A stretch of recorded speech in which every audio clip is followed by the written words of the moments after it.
Yes, Your Lordship. I seek court indulgence in mentioning item number 11, the hearing section, Your Lordship.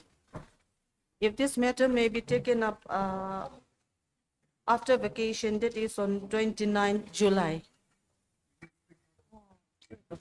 No, my lords, we are taken by surprise that the learned government advocate has suddenly, my lords, mentioned this matter. We are hoping that, my lords, this hearing takes place today or in the very near next week or something, my lords. This matter has been pending for long. The matter will become infructuous, my lords. Issue is very small. We are only challenging a rule. We are saying that is in contravention to the act, my lords. And your lordships may only examine that aspect. It's a very small matter, my lords. No, that's all right. We are ready to hear the matter. Yes. But if the parties are not agreeable, then not ready, then Your lordships, this is I only beg to mention that, my lords, it seems in our case, my lords, this matter has been prolonged time and again. If your lordships can set a date for final adjudication, we would be more than, my lords, happy on that aspect. okay, can we fix in the next Your week? Lordship, this matter is regarding the challenge of rules. So the appearance of the Advocate General is necessary. Okay, let your Advocate General remain present in the next week. So My lords, if if this I'm- matter may be listed on 29 July so that we can make the arrangement. My lords, if I may. No, why not before vacation? Precise. If it can be listed Let, after let your vacation. Advocate General remain present. My lords, in fact, the AG is appearing today before your lordships. Let the matter be called, my lords. Your lordships may decide on a date if your lordships feel. Okay, we will call the matter. Yes, grateful. For admission, item number 1.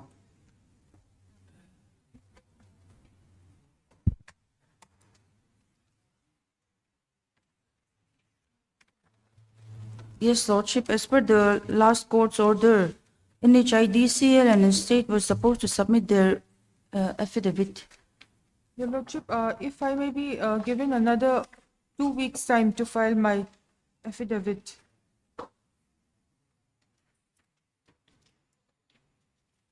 Two weeks time. 2 weeks' time. Yes. I have no objection No to that, objection. Lordship. My lord, on behalf of the respondent number 7, Okay. NHIDCL, my lord, we are waiting for the status report. If your lordship can grant us similar prayer, my lords, 2 weeks' time, we will file within 2 weeks. No, you have already granted time. My lord, we were given 1 week, my lord. As per the last order, my lord. We'll file it within a week also, my lord. Art, Miss. R.L. Mark, Yes, my Lord. Learned Counsel for the appellant. And Madam, Caroline Kelungoy Pui, for the respondent number State Respondents number 1 to 5. 1 to 5. And Mr. Samuel, for respondent number 7. Learned Counsel for the respondent number 7. And Yan Ming Tanga, on behalf of my senior CGC for respondent 6. Learned Counsel appearing on behalf of Learned CGC. What is the name of the CGC? Miss Zairem Sangpui, The Learned Counsel appearing for the respondent number 1 to 6 and 7. Price for 1 week time. 1 week's time, ma'am. 1 week time to file the status report pursuant to the direction issued by this court by the order dated 10/6/2026. The pair, having not been opposed by learned counsel for the petitioner, stands allowed. Recessal is the matter. We will fix a date. Yes, my lord. When? Next week, 24th of June. 24th June. Oblige, my lord. Obliged, Lordship. Item 2. My Lord, I have filed my affidavit wherein we have stated that a state-level monitoring committee was set up to assess the feasibility, and we have also earmarked a place to set up the OCI.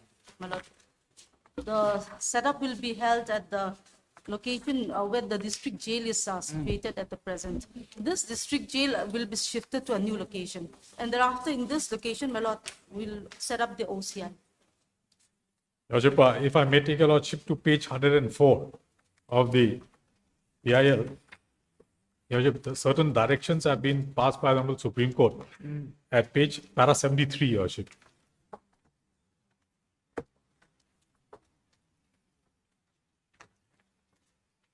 Yes. 73A subclause 1, page 105, Your Lordship. Page 105, para 73, subclause A, subclause I. Yes, Your Lordship. Subclause 5, Subclause A, subclause 1. subclause 1. If I may read this, Your Lordship. The states of Arunachal Pradesh, Chhattisgarh, including Mizoram, which presently do not have any functioning OCIs, shall, as a first step, undertake an assessment of the feasibility and necessity for establishing OCIs within their respective jurisdictions. Upon such assessment, the states shall develop a protocol for establishment of OCIs and or open and semi-open barracks.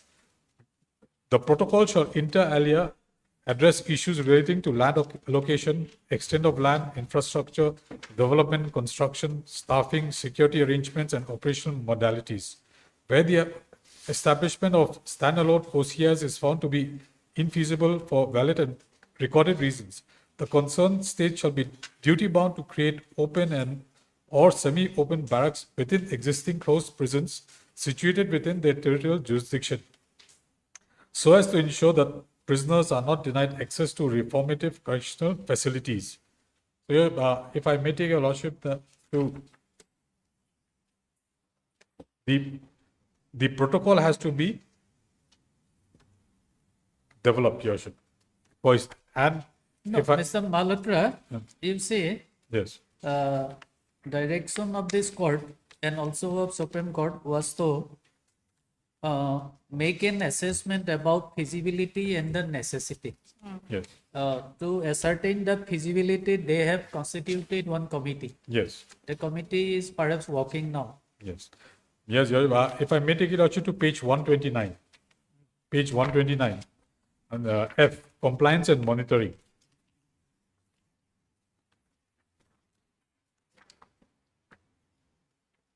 Yes. Bottom of the page, for ongoing compliance and monitoring, all the high courts are directed to register a suo motu writ petition as a continuing mandamus for the purpose of monitoring compliance with the present judgment within their respective jurisdictions, particularly with respect to the establishment, functioning, and expansion of OCIs.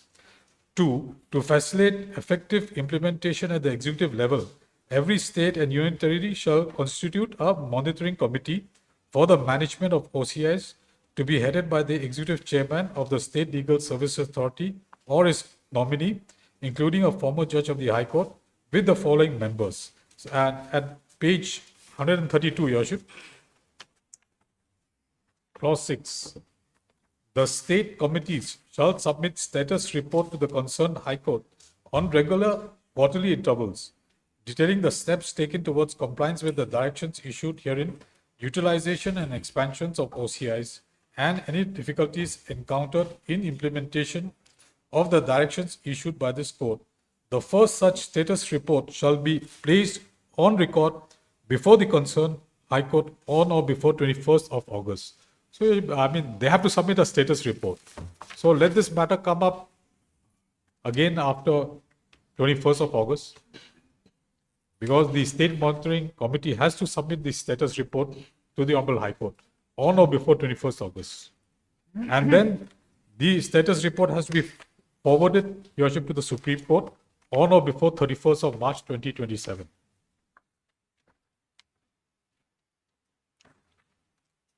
So in view of that, Your Lordship, let them submit their status report on or before 21st August.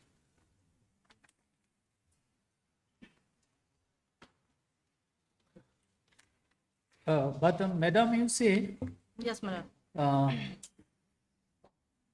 clause A of paragraph number 2 of your affidavit.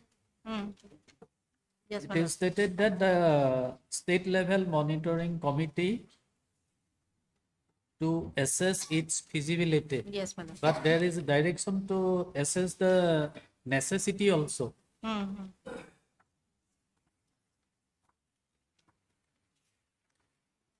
Whether the committee will only assess the feasibility, or it will also ascertain the necessity. Your Worship, My lord. in the next page at D, clause D, they have already decided that the open correction institution will be established at the existing location of district jail.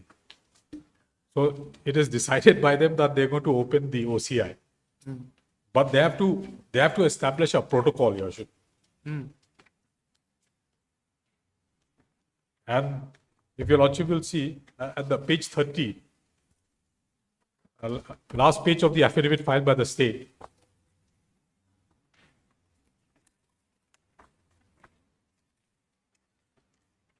Page 30, this is meeting notice dated 21st January 2025 at page 30 on it.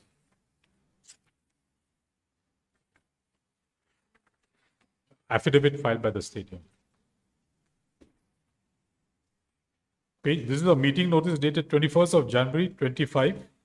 Home Minister Mizoram will chair a meeting to discuss proposal for relocation of District Judge Aizol from Ang Veng South Aizol to Tuivamit Bungtlang in his office chamber at Mizoram Secretariat, Mineko Aizol on 22/1/2025. The following members are requested to kindly attend. So, Your Worship, the relocation of District Jail Aizol from Ang Veng to Bungtlang, Tuivamit. And Your Worship, the decision taken by them is that the OCI will be established at the existing district jail. District, Aizol district. So, Your Worship, this meeting notice is dated 21st of January. More Long than time one and a back. half years have passed. Long time back, what they have done this. Yes, what decision has been taken by My them? lord, in our affidavit, we have stated that formulation of a revised guideline is to be incorporated. This is under active consideration by the government at this stage. The formulation of a revised guideline for the OCI. Okay. Your Worship, in fact, the guideline protocol has to be laid within 3 months. Page 106 of the judgment of the Honorable Supreme Court, bottom of the page.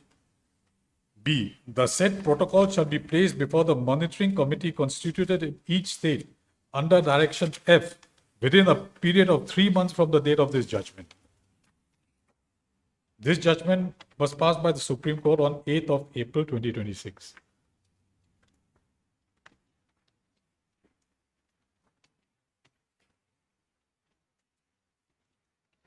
It appears, Your Worship, that the respondents are taking steps for establishing the OCIs. But, Your Worship, I think page 30 of the affidavit, what was the outcome of the meeting? That is also required to be placed before Your Lordships.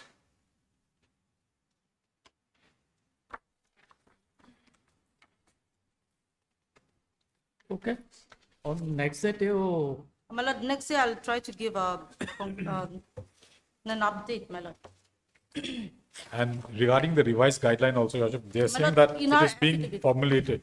In our affidavit at Parasi, we have stated that we have taken steps for shifting of district jail to a new location. And the proposal for construction of the same with a project amount has been submitted to Planning and Program Implementation Department for financing under the 16th Finance Commission.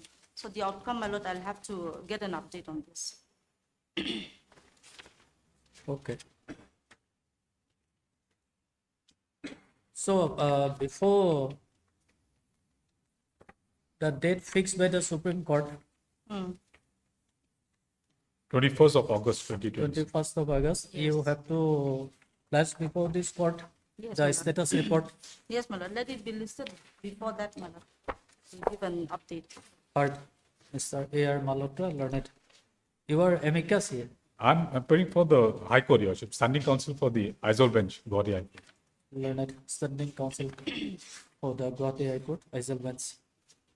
And Ms. Pambul, learned additional advocate general for the state respondent. Pursuant to order dated 11/6/2026, Ms. Pemwell has filed an affidavit before this court on 16th of June 2026. We have carefully gone through the affidavit, and it appears that in compliance to the order passed by the Honorable Supreme Court and also by this court,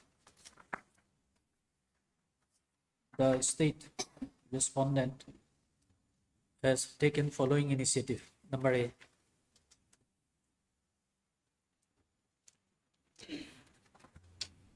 pursuant to the direction of the Honorable Supreme Court dated 26/2/2026, Home Department has constituted state level monitoring committee to assess its feasibility.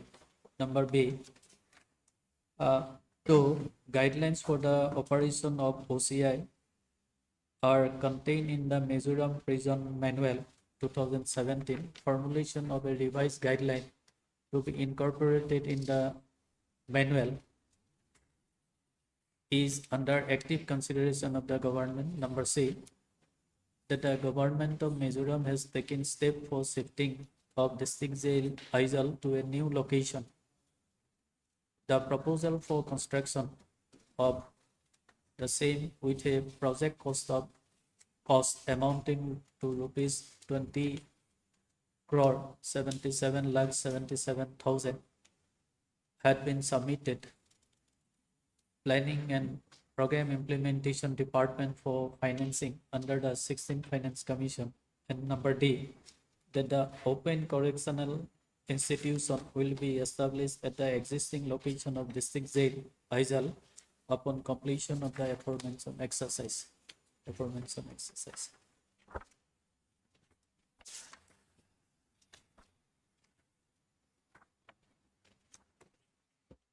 However, Mr.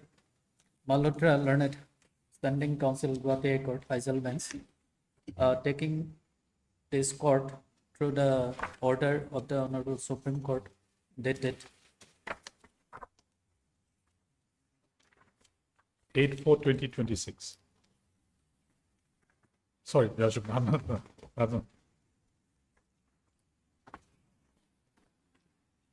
no. February 26, Yes. 2026, submits that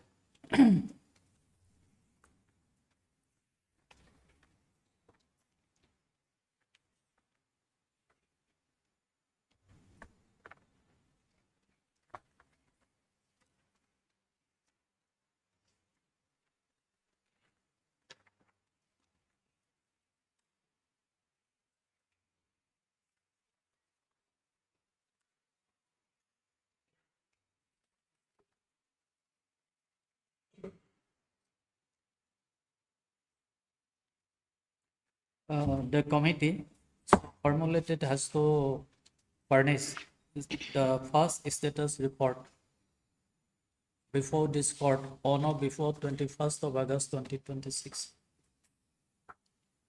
Ms. Pemwell, learned additional Advocate General, submits that before that date, she will file the status report before this court. Accordingly, taking note of the submission of learned counsel for both the parties, it is provided that we shall list the matter on before August 2020, 19th of August. 19th of August. All right. Item 3.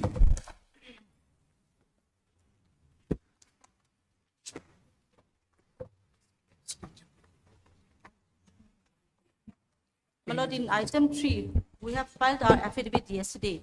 But my lord, there is some new developments. And the state government is reconsidering the appointing authority for final selection.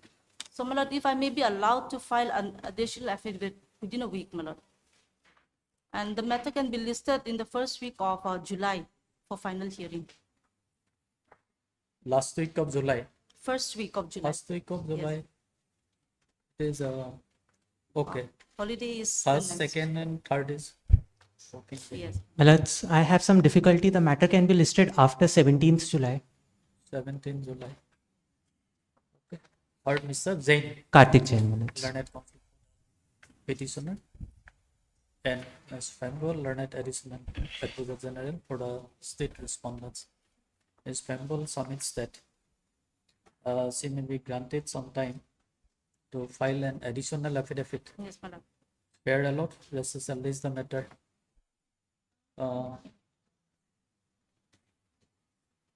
After 22nd of July. Absolutely.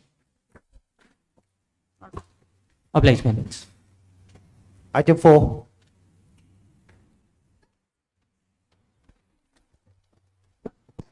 May I please, Your Lordship? Lordship, if I may kindly be granted 2 weeks' time for filing my objection, Lordship. My Lord, this has been pending for a long time, my Lord. On the earlier occasion, a time has been granted to them, my Lord. Today is the first time after amendment, my Lord. Amendment petition copy have been furnished to me, and this is the first time. Now, is there any necessity of filing an Yes, objection Your here? Lordship, there are some amendments which are not allowed in the IA, which is allowing the amendment, my Lord. Number one. Number two, there are some technical matters which I have to put before Your Lordship. If I may be allowed. This is regarding modification of the Modification bail. of Yes, the my Lord. So you see here personal liberty is involved. Yes, my Lord. Bail has That already been granted. I agree with Your Lordship. At least 1 week, my Lord. No. Bail has already been granted, My Lord. but the accused could not furnish the surety. My Lord. And As they, directed. my Lord, and they approached the Learned Trial Court for modification. And accordingly, as prayed by them, it was accordingly modified. And again, my Lord, they come before Your Lordship again for another modification, my Lord. No, if the accused is not in a condition to, not in a state to furnish the surety as directed by the learned trial court, then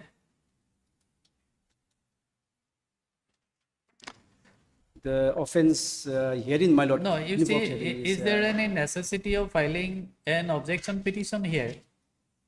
to my humble understanding, my Lord, yes. There are technical issues, my Lord, involved. Okay, you file it. We will take it up on My Lord. next My Lord. Wednesday. Obliged, Your Lord. Heard, Mr. Ms. Pintan Moya, my Lord. Learned counsel for the appellant and Mr. C. Joram Chandra, my Lord. Zoram Sana, learned standing counsel Man. for the NIA. My Lord. NIA. The learned standing counsel for the NIA submits that he may be granted some time to file objection petition here. Fair allowed, recess and list the matter on next Wednesday. It is being clarified that no further time will be granted to Mr. Zoram Sana to file his objection. Obliged, Your Lord. 24th June. Item numbers 5 and 6.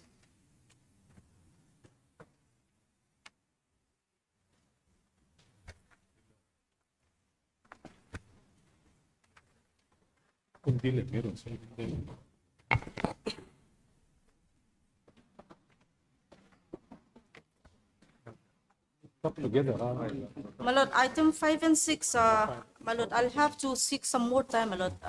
This court has given a direction to file a detailed report, which I have not received yet. If I may be granted some more time, my lord.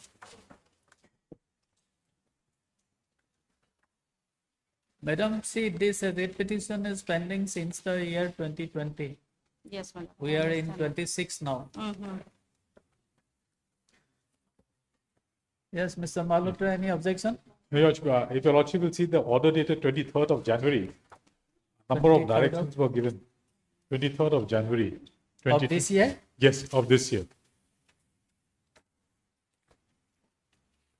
Para 4 onwards.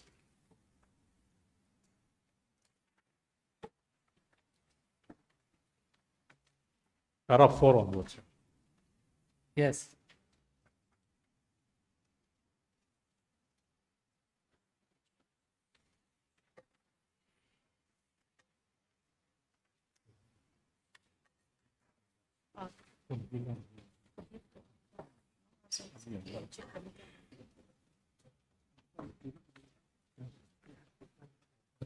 So this has not been complied with. Till date, Your Honor. My lord, several instructions were given to the department, so my lord, this takes little bit time, my lord, because there are as many as, any respondents, huh? 60, more than 60 passes we have to go through, my lord.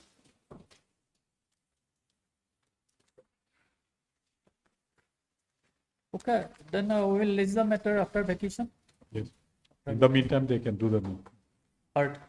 Mr. A.R. Malhotra, learned counsel for the petitioner. Ms. Campbell for the respondent number, state respondent, State respondents. state respondents, and any other respondents? My Mr. lord. Laute for In item number 6, my lord, 6, I'm appearing for the respondent number 43. 43. My lord, I am Respondent number. represent for Union of India. Respondent number? Respondent number 1, 2, 6, and 7. Okay. In My our- lords, I'm representing 49 to 53. Okay. Lastly, my lords, I'm appearing for respondent 65. We have filed Respondent our count number as 65. You have filed? our affidavit. Okay.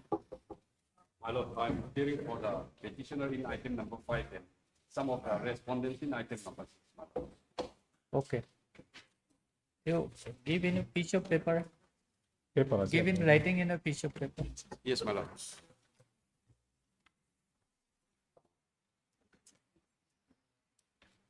Ms. Fambol, learned additional advocate general submits that she may be granted some more time to comply with the direction issued by this court in paragraph number 4 of the order dated 23rd of January 2026. Where allowed, reception list the matter on 15th of July.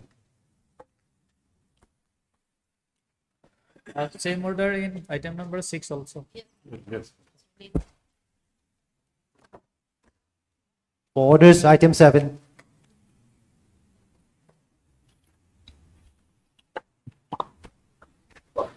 My lord, item 7, my lord, I'm appearing, my lord, it is for, this IA for condemnation of delay, my lord, the side was supposed to file objection, but we have not filed, my lord, till date. Your Lordship, this matter has been pending since April of last year, this IA for condemnation of delay. We have already filed a written objection through the affidavit in opposition, Your Lordship, is there on record. And Your Lordship, this matter has been fixed for today. So my learned friend has already appeared in last court date, and this matter has been fixed for condemnation, Your Lordship.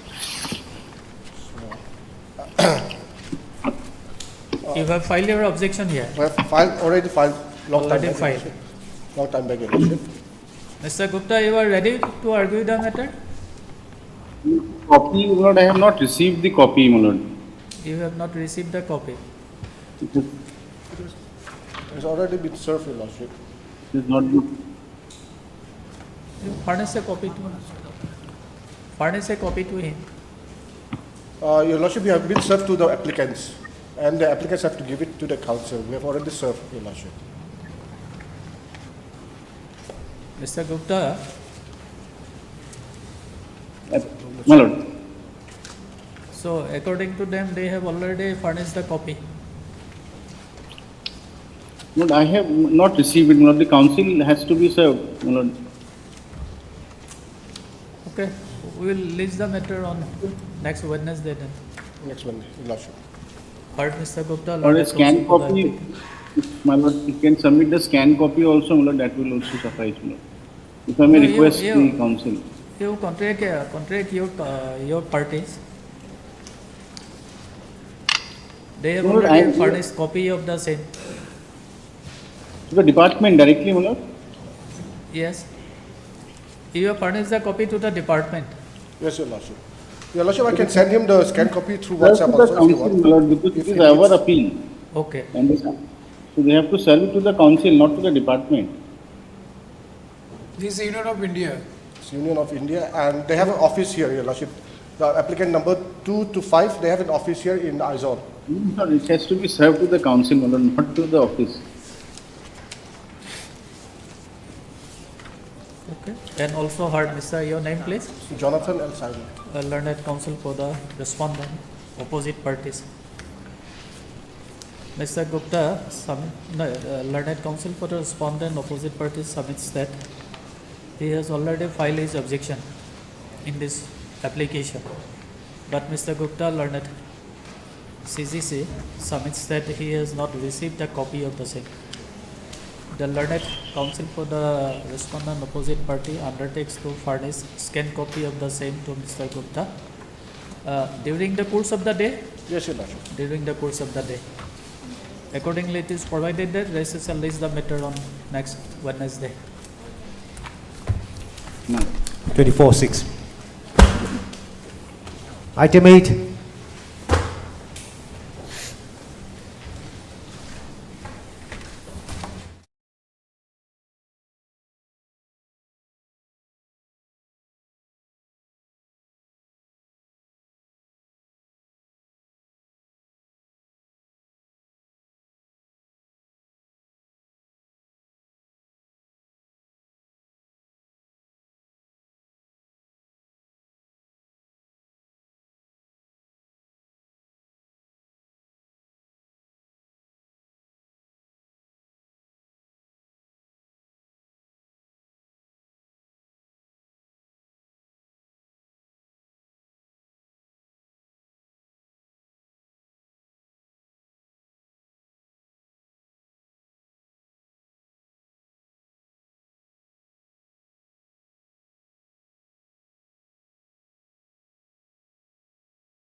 Fine.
Your Lordship, I may be allowed to withdraw this bail application with liberty to file afresh. Why? Because, Your Lordship, I had a mistake that I filed as a subsequent bail application without filing it as a bail appeal. This is NIA Act, Your Lordship, under NIA Act, National Investigation Agency Act. So, although the order earlier passed by this Honorable Court had granted me to make an amendment of my present bail application, but it will be difficult to make an amendment, it should be by way of, like, the grounds will be written as a ground for, like, challenging the rejection order. So if I'm allowed to withdraw it, I think it would be more appropriate for me, my lord. But liberty may kindly be given.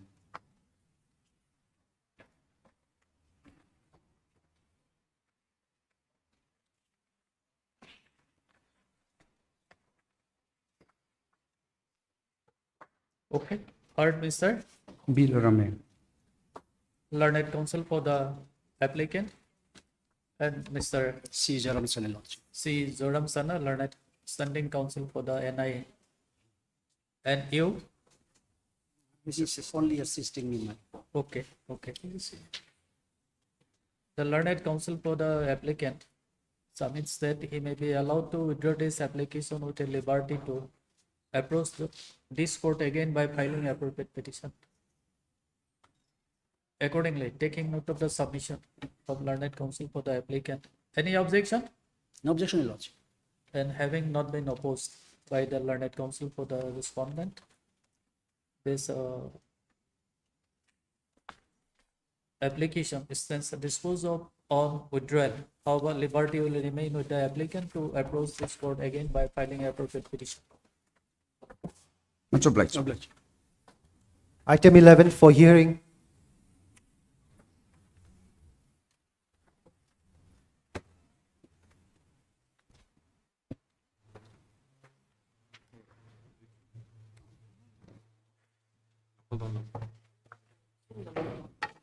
Yes, Your Lordship, as already mentioned before, if this matter may be kindly fixed on 29 July.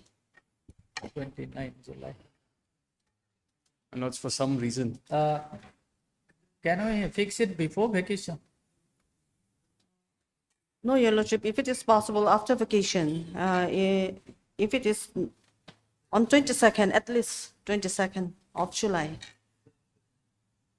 my lords. Your lordships, I will concede to a certain extent, my lords, if it may be fixed on 15th of July. My lords, this matter has been dragging for long, my lords. That's my only 15th of July. July. Okay, 15th of July. Yes, Your 15th of Lordship. July. Or Mr.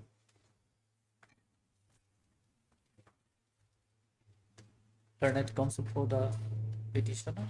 And Miss Madam, your name please? Vane Siami, Learned counsel for the state respondent. State Respondent. State respondent, and learned senior counsel for respondent numbers. Seven. Seven. Respondent number 7. As agreed by learned advocates of both the parties, this is at least the matter on 15th of July. 15 July. Okay. Grateful, my lords. Item 12.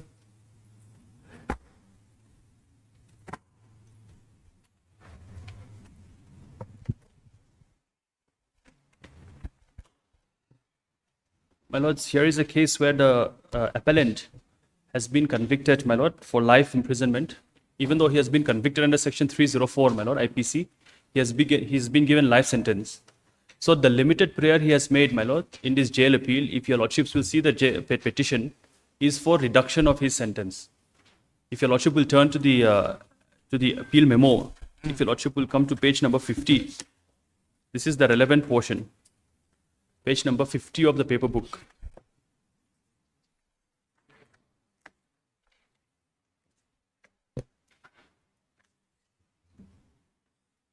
Lordships will see the third last paragraph. It says like this, Lordships. In the case of Mr. T.N. Siam Muanga versus State of Mizoram, the Honorable Gauhati High Court Aizawl Bench has held the present appeal is therefore allowed, and the impugned judgment and order dated 18/7/2023, passed by the Learned Court of Additional District and Sessions Judge Champhai Judicial District Mizoram in so and so, convicting the appellant under section 302 IPC and sentencing him for life imprisonment is hereby modified, and the Tun Sian Muanga under section 304 part 2 of IPC and sentencing him to undergo rigorous imprisonment for a period of 8 years. The fine amount and default stipulation imposed by the trial court shall remain the same. So, my lord, basically what he's asking is that he also wants to have a similar relief Because even though he has been convicted under section 304, the appellant herein has been given a life sentence.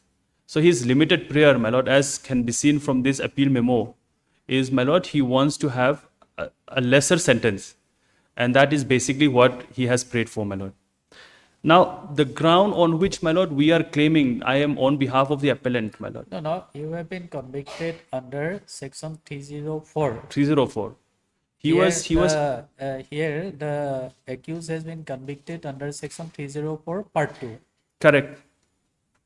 Ours is part one, my lord. No, the conversion is not automatic. It's not automatic. So basically, my lord, my argument, I will take your lordship through the case. By basic argument, my lord, is going to be this, that since this act that he has committed was because of a sudden provocation which happened between him and his brother as a self-defense. Whether you have taken such a plea during the course of trial. That ground. Yes. Of course, my lord. We had taken that ground under section 313. And so on that limited ground, my lord, humble prayer, humble submission, my lord, basically is this, that since it's a sudden provocation. Let us see the plea taken by you. Yes, my lord. What is the 313 statement? My lord, 313 statement is at page number, lords will kindly turn to page number 4.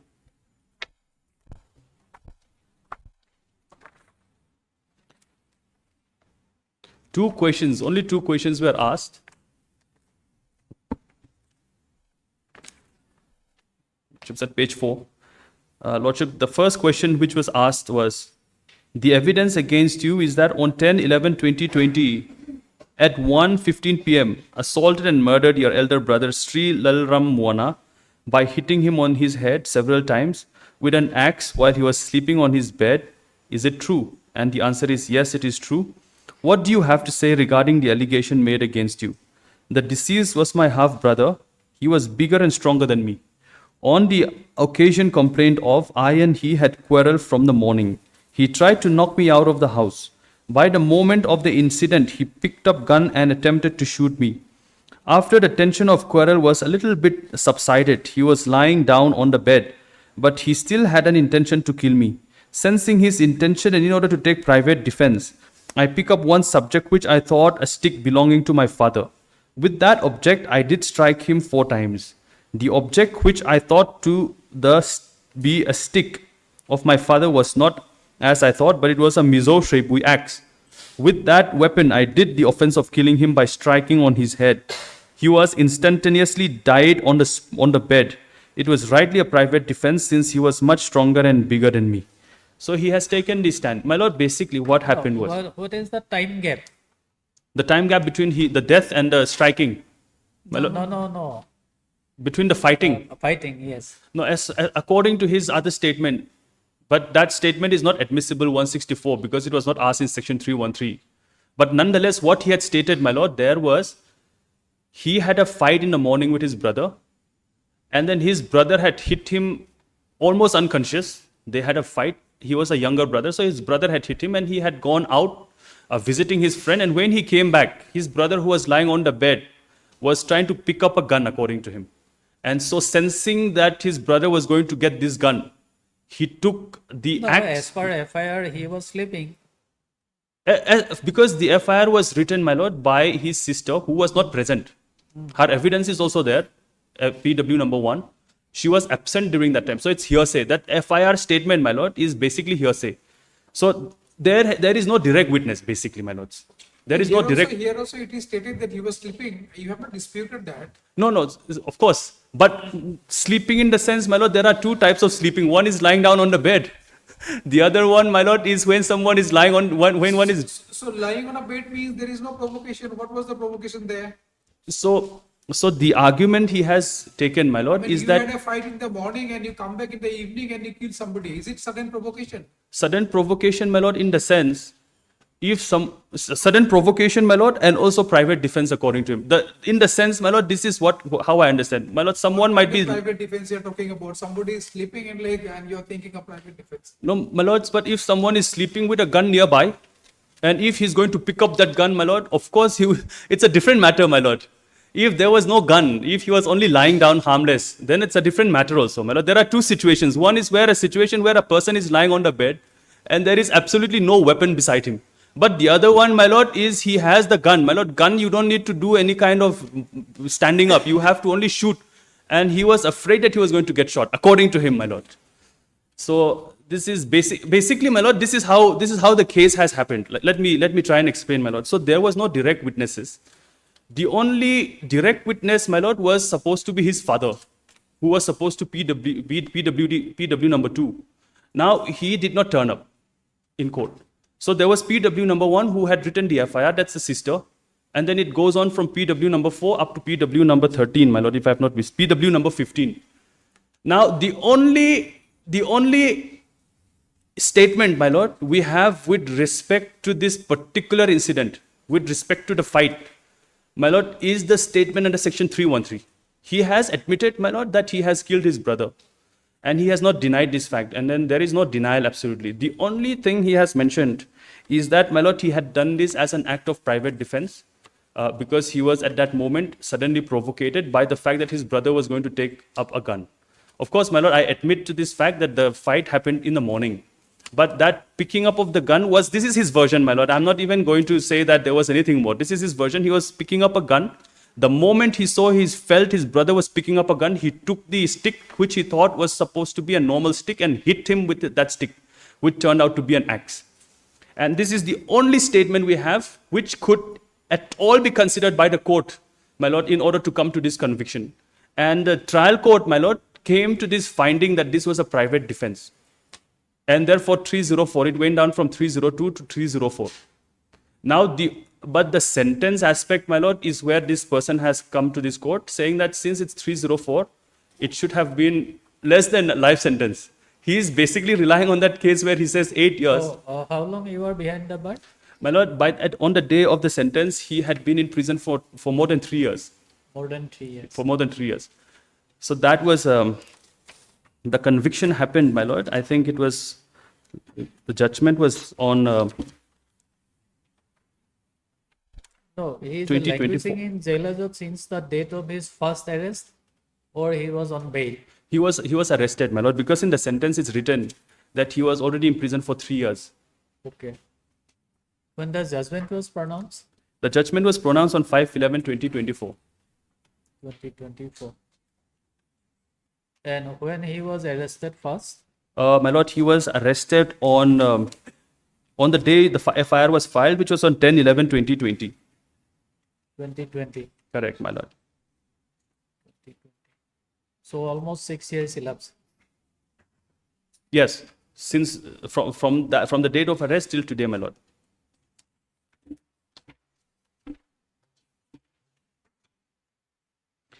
On the date of the sentence, he was in jail for 3 years, 11 months, and 24 days. So he was almost there for 4 years, my lord. 4 years, my lord.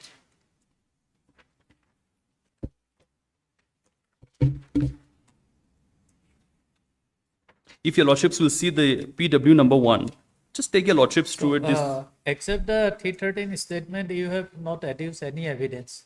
Not adduced any support evidence. of the plea. Yes, yes. My lord, there is one Supreme Court judgment. Lordships will know this very well because this went up from the Gauhati High Court. This was in Reena Hazarika, my lord. Yes. My lords will remember in that case, Justice Rohinto Nariman had passed a comprehensive order in section 313. And my lords will see, I'll take your lordships. This is, the relevant portion is at page number 7.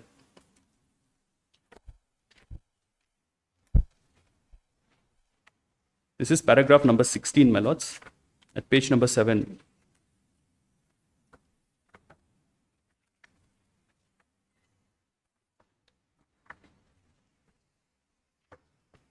Section 313, lordships has seen paragraph 16.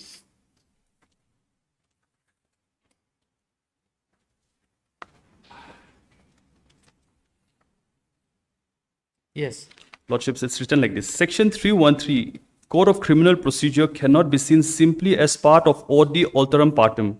It confers a valuable right upon an accused to establish his innocence and can well be considered beyond a statutory right as a constitutional right to a fair trial under Article 21 of the Constitution. Even if it is not to be considered as a piece of substantive evidence, not being an oath under Section 3132 Code of Criminal Procedure, The importance of this right has been considered time and again by this court, but it yet remains to be applied in practice, as shall be see presently in the discussion to follow. If the accused takes a defense after the prosecution evidence is closed under section 3131B Code of Criminal Procedure, the court is duty bound under section 3134 Code of Criminal Procedure to consider the same.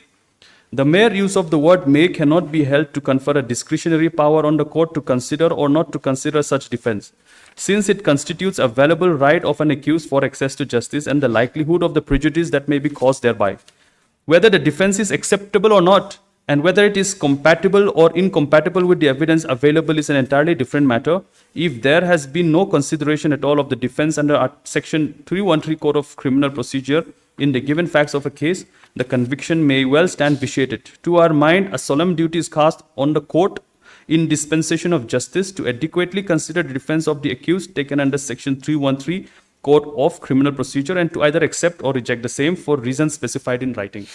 So, basically, my lord, my reliance is on this paragraph of this Supreme Court judgment that since the section 313 statement has been made as a defense, even though he has not given any additional evidence, it must still be considered by the court.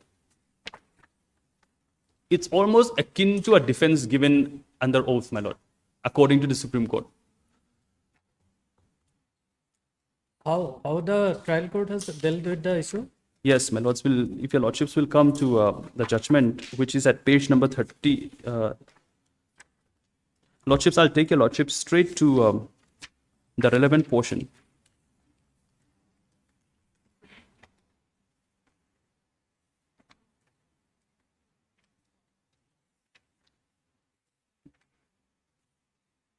The court has Page 35. page 35, my lord, but the reasonings are, there are reasons, because the court had divided the judgment into several issues, my lords. And so 35 is basically the ending portion.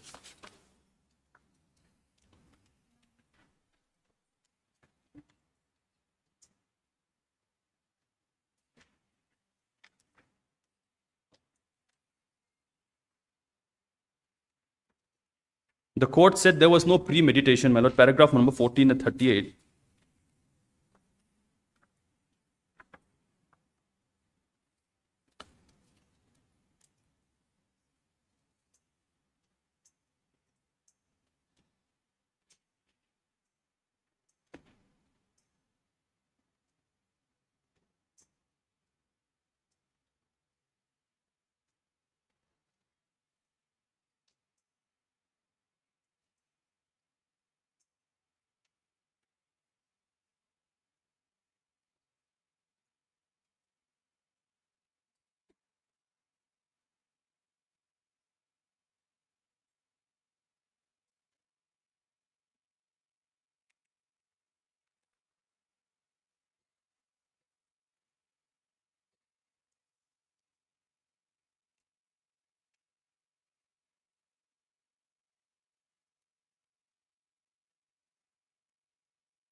Where is the postmortem report?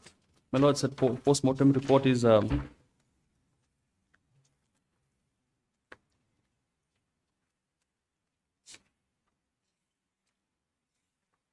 page number 80, 83, 82 it starts, my lord. How many injuries the victim sustained? He sustained, my lord, 9 injuries. 9 injuries. Yes, my lord. At paragraph number, at page number 13, I think it's more clear, the oral evidence of the postmortem of the medical officer. Page number 13. So can it be said that without any premeditation he had inflicted those injuries? Had it been only one injury, then the matter would have been quite different. No, that's true, my lord. But given the facts, of course, your lordship's completely right that usually what happens is, my lords, if there is only one blow, then it could also be said that there was no premeditation. But my lord, here is a situation where the premeditation, my lord, in the sense when he was going home, there was no preparation to kill. This is what I am trying to say, my lord. According to his statement only, under section 313, there was no intention to kill when he was going home, and there was no intention to kill till he was entering the house.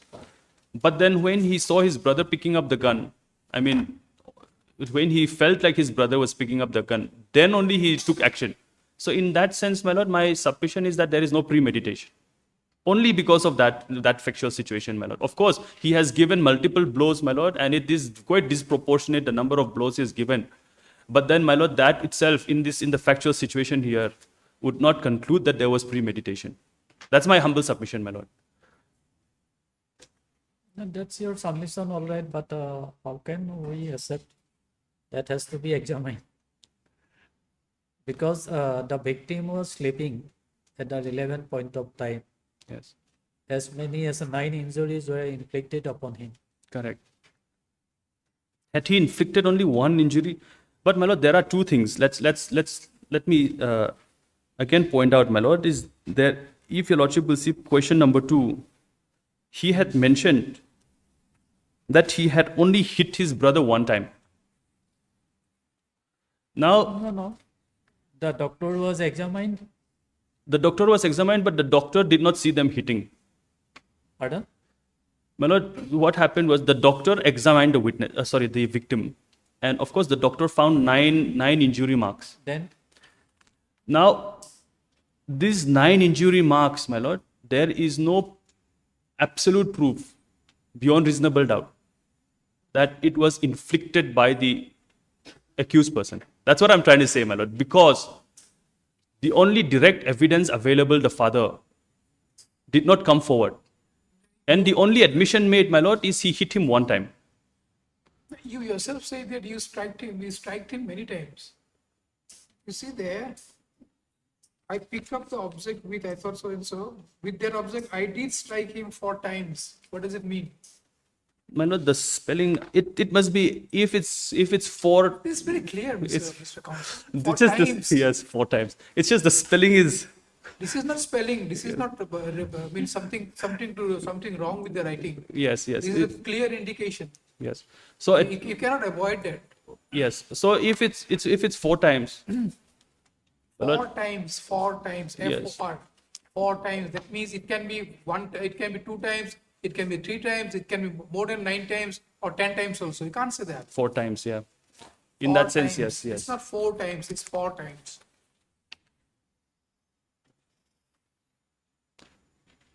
Well, Lord, Anyway, basically, that is your yes, only submission. Yes, of course, my lord. Basically, this is the best argument I can give to my lords as an amicus, my lord, that there is no premeditation. The reason I say this, my lords, on his behalf is because he had gone home, and until he was going home, he had no intention to kill. And he only picked up the axe. Of course, he beat him, my lords, 4 times, multiple times. I'm going to admit, I'll concede to this. But that was only after his brother picked up the gun. That's all I'm going to say, my lord. He probably was out of control at that point. Because once you are out of, his emotion maybe was overflowing. Mr. Amicus, there are 2 things. One is that picking up the gun was earlier. It was No, not- my lords, it's here. It was not at that point of time. It's at that He point. was sleeping with the gun. No, my lords, He if you didn't pick up the gun at that point of time. lordship will come back to. And in order to take private defense, I picked up the object. So it was not at that point of time he picked up the gun. Okay, in his 313, he said like this, my lord. Sorry, my lord. Because there was one other statement, 164, which became inadmissible. There he had mentioned that when he was coming home, his brother was picking up the gun. That's the reason why I said this, my lords. If your lordship will see that 164 statement, it's not admissible because this was not asked during 313. This 164 statement. But nonetheless, my lord, in his section 6, in that particular statement, in his confessional statement, he had mentioned like this, my lord. At page 61.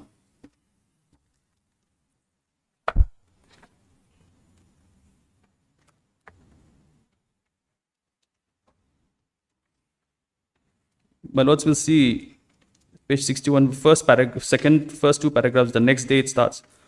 The next day, that is on 10/11/2020, my brother scolded me and he tried to take the vessel back. He shouted in anger and he asked me to take out one of the beds from our house. I took it out with the help of my mother. He laid a hand on me and beat me up. Even after I told him that I do not challenge him, he still continued to beat me up. He kicked me, boxed me, and even punched me till I fall to the ground. My parents told him to stop and even scolded him, but he did not pay any heed. He threatened to shoot me with a gun, and as my father told me to not answer him back, I decided to keep quiet, obeying my father. Post this incident, I watched TV at the house of Lali and Moya after my morning meal.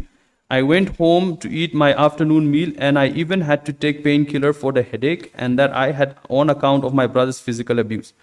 As I took a proper look at the heater that I have repaired earlier, I realized that my brother was snoring in bed. When he heard my sound, he turned his body and his snoring stopped. I intended to collect bamboo that day. However, I decided to cancel it as I had a terrible headache. It appears that my brother must have heard my excuse and he threatened to shoot me as he got up to get the gun that was placed at the rear end of the bed. I then shoved him with my left elbow just as he was about to get up, and since I was scared that he would actually shoot me, I aimed for the nearby axe that we had placed on the door towards the bathroom, and without any second thought, I hammered the blunt side of the axe on the left temple of my brother who was still lying down on the bed. There was a protruding steel structure on the hammer head, and for this reason I have hurt my brother more than I actually intended to. My father, who was lying down on a bed nearby, got up and said that the incident should not have happened. I remorsefully went to the VCP's house asking him to call the police. He called the police and I stayed at the VCP's residence till the police personnel showed up. So this is basically his statement, his version. So This is more amazing to you. so because of this reason, I had mentioned, my lord, that time that his brother was picking up the gun when he went home. This is the reason. This was the reason why I had mentioned that. 313, you say that you thought there was a stick there. Yes. Now But here you said he there's knew an that there axe. is an axe. Correct. That was an axe. He knew it. It's very difficult, my lord. I understand, but my lord, basically that's the argument that, and the argument is solely based on his 313 statement, and also because the lower court, I mean the trial court, had lowered the sentence, had lowered the conviction from 302 to 304. His humble prayer, my lord, is that he's also should be done like his friend, whose sentence was lowered from life sentence to 8 years. That sentence, my lord, he had mentioned. I have that judgment also. I have produced that judgment, my lord, and it's here.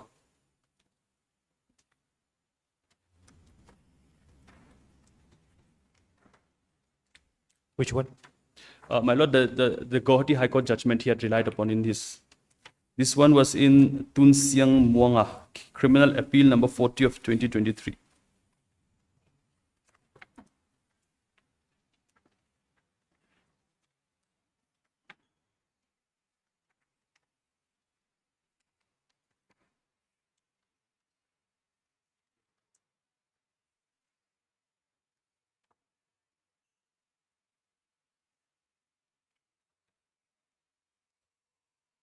Lordships will see at paragraph number 18.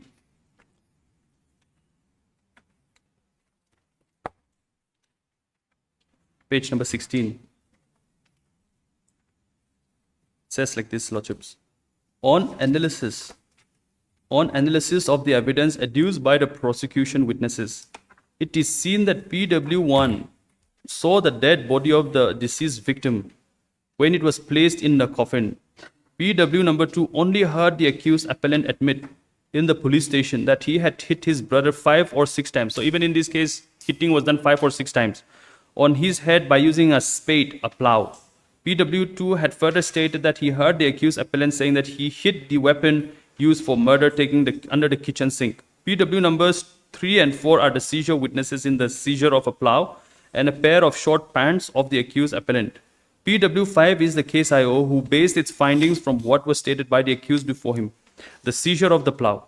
The post-mortem report and the FSL report which confirmed that the blood stain recovered from the spade plow belonging to the accused appellant and the blood stain on the cushion belonged to the victim. My lord, in our case also there is a clear link between the materials that were seized and the victim's blood also. It is thus seen that though there is no eyewitness to the incident and the case of the prosecution rests on circumstantial evidence, however, we find that the accused appellant in his examination and the 313 CRPC admitted that on being provoked, he hit the deceased victim with a spade. He had explained that on 23/6/2021, the deceased victim came to their house with a knife and splashed the door with the knife and also threatened him. Due to which, in a sudden rage, he hit the deceased victim with a plow. He further stated that the victim was not dead when the VCP arrived. However, he died by the time they reached the hospital.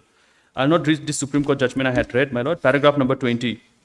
Thus, this court, on taking due consideration of the fact that the accused appellant, in his examination under section 313 CRPC, had admitted hitting the victim with a spade, and wherein the said spade was recovered by the case IO from the disclosure made by the accused appellant, duly heard by PW number 2, and wherein it is also reiterated by the evidence of DW1, who deposed that in his opinion, the accused appellant had beaten the victim by using a spade plow. We find that it is duly proved that the death of the victim was caused by the accused appellant when he hit the victim with a spade on the head on 23/6/2021. We thus find that the sole question which is posed before this court is whether in the facts and circumstances of the case, can it be said that the accused committed the murder of the deceased as defined under section 300 IPC, and therefore whether court below rightly convicted the accused for the offense under section 302 IPC, or whether the act of the appellant can come under exception 1 of section 300 IPC and conviction can be altered to section 304 1 or 2 of IPC. The learned counsel for the appellant had taken the specific plea that the case comes under exception 1 to section 300 IPC. Under exception 1 to section 300 IPC, culpable homicide is not murder if the following conditions are satisfied. The deceased must have given provocation to the accused. The provocation must have been grave. The provocation must have been sudden. The offender, by reason of such provocation, shall have been deprived of his power of self-control. The offender should have killed the deceased during the period when he remained deprived of the power of self-control, and the offender must have caused the death of the person who gave the provocation or that of any other person by mistake or accident. In Budhi Singh versus State of Himachal Pradesh, reported in 2012 so and so, the apex court held as under. The doctrine of sudden and grave provocation is incapable of rigid construction, leading to or stating any principle of universal application. These will always have to depend on the facts of a given case.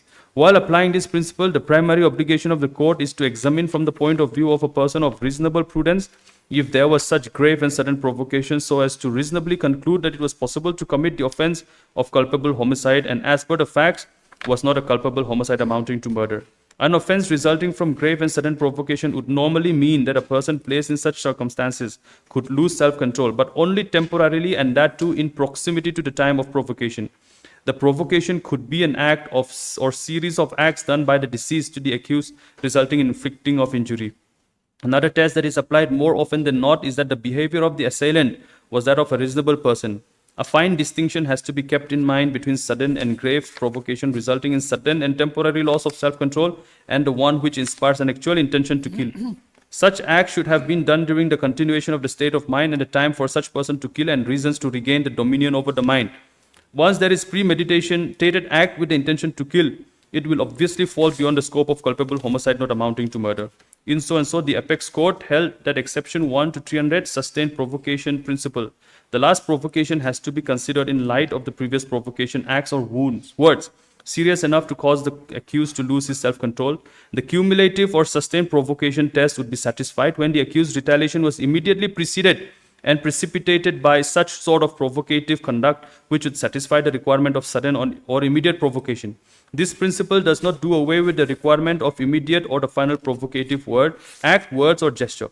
Further, this defense would not be available if there is evidence of reflection or planning as the mirror exercise of calculation and premeditation.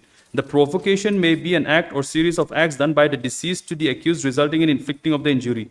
The idea behind this exception is to exclude the acts of violence which are premeditated and not to deny consideration of circumstances such as prior animosity between the deceased and the accused, arising as a result of incidents in the past and subsequently resulting in sudden and grave provocation.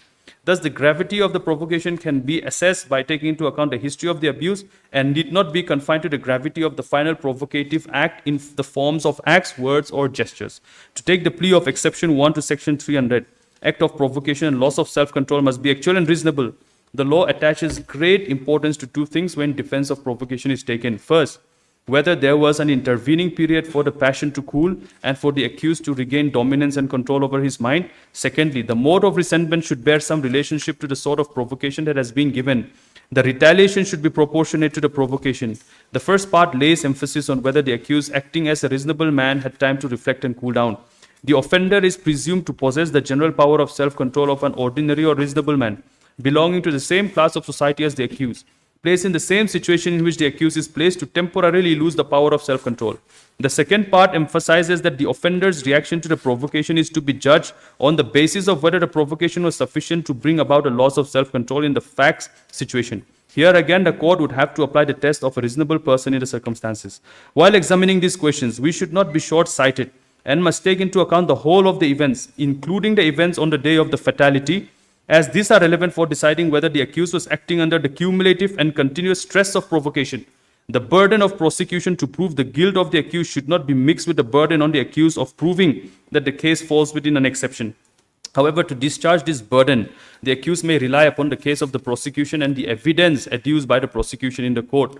In the instant case, we find in the evidence of PW5, who is the investigating officer, he had deposed that the accused appellant admitted his guilt and confessed before him that on 23/6/2021 at 8 a.m., the deceased victim, Ming Thanmoya, under the influence of alcohol, came to his residence and they frequently had an argument, and after quarreling, the deceased victim, as usual, started an argument and threatened him continuously.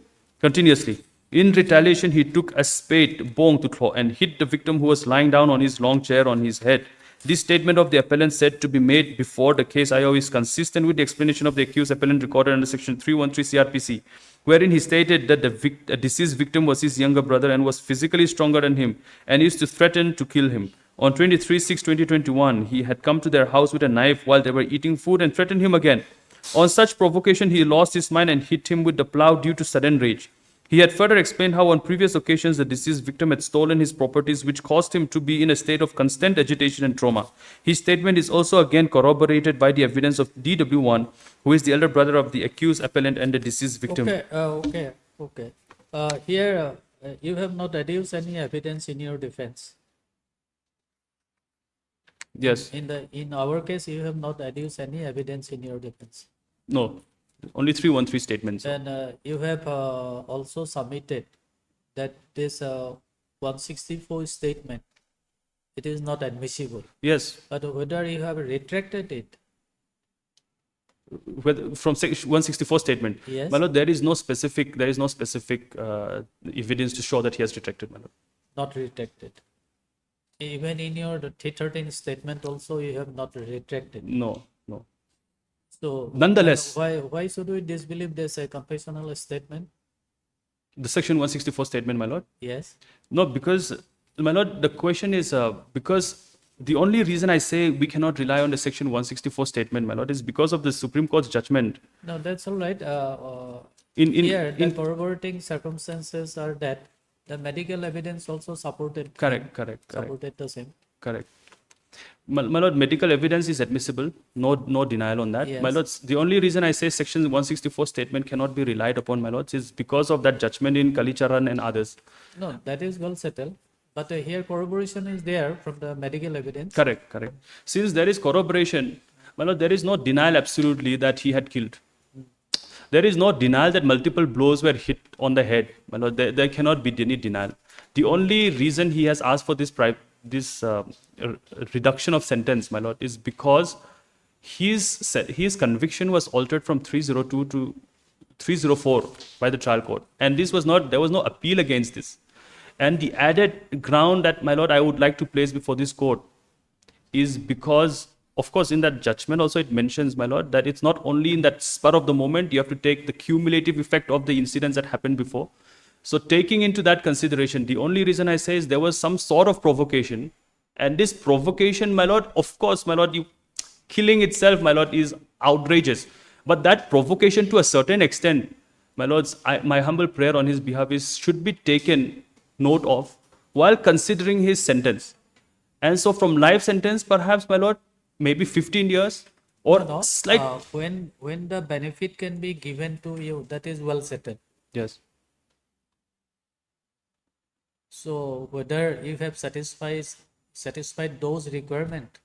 My lord, the only ground I have is because of that provocation. Because of this reason, my lord, the sentence should be lowered.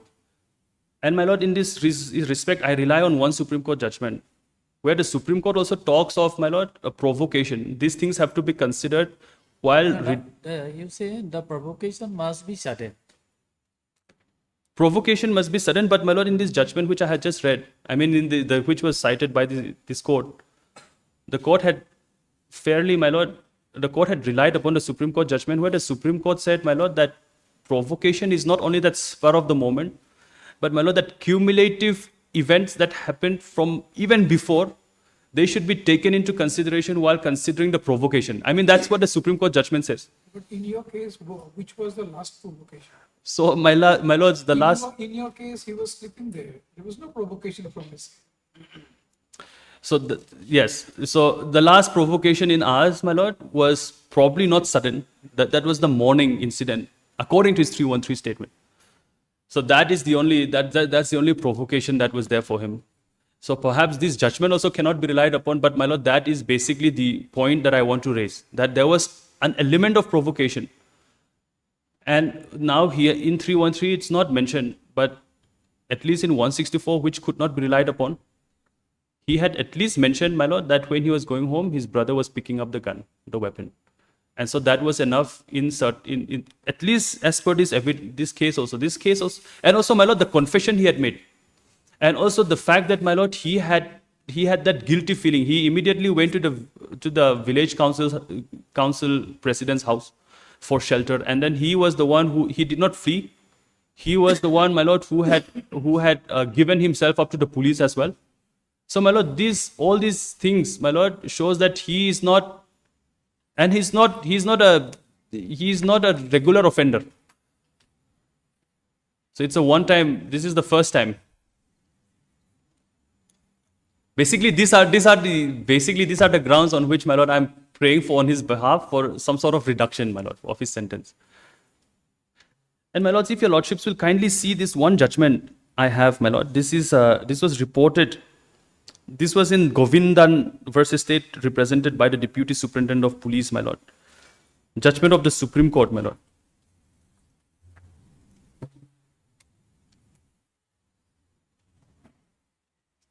My lords, will kindly turn to paragraph number 9 at page 3.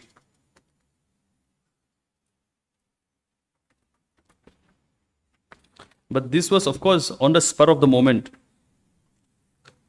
Paragraph 9.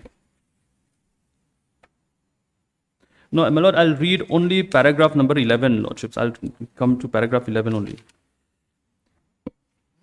With regard to, lordships has seen it, with regards to quantum of sentence, it all depends on background facts of the case, antecedents of the accused, whether the assault was premeditated and pre-planned or not, etc. In this case on hand, it is clear from the evidence on record that there was a dispute with regard to pathway, which the complainant's family members were claiming from the land of the accused. In view of such interference, it appears that the accused filed a suit and obtained injunctions orders from civil court, and in spite of the same, for violation of the court's orders, the family members of the complainant were put behind bars for 30 days. The same is evident from the deposition of PW number 1. The incident occurred in front of the house of the accused, and when the female family members of the accused were assaulted, the appellant in retaliation seems to have assaulted the family members of the complainant. Trial court itself has recorded that the de facto complainant's family members are the aggressors, and they have tried to disturb the peaceful possession of the accused from their land. The said findings recorded by the trial court became final. The same was not questioned either by the state or by the complainant. It is also clearly held by the trial court that it was not a premeditated or pre-planned incident. It happened in a sudden quarrel on a day of occurrence, that is on 14/6/2010. Having regard to such findings recorded by the trial court itself, which have become final, and further in view of the judgments relied on by the learned senior counsel for the appellant, which support the case of the appellant for modifying the sentence, we deem it appropriate that this is a fit case to modify the sentence to meet the ends of justice. For the aforesaid reasons, while confirming the conviction for offence under section 3042 of the Indian Penal Code, we modified the sentence to 2 years rigorous imprisonment. So this was reduced to 2 years. And in this case also, my lord, they had taken consideration of the provocation. Okay. Anybody for the respondent?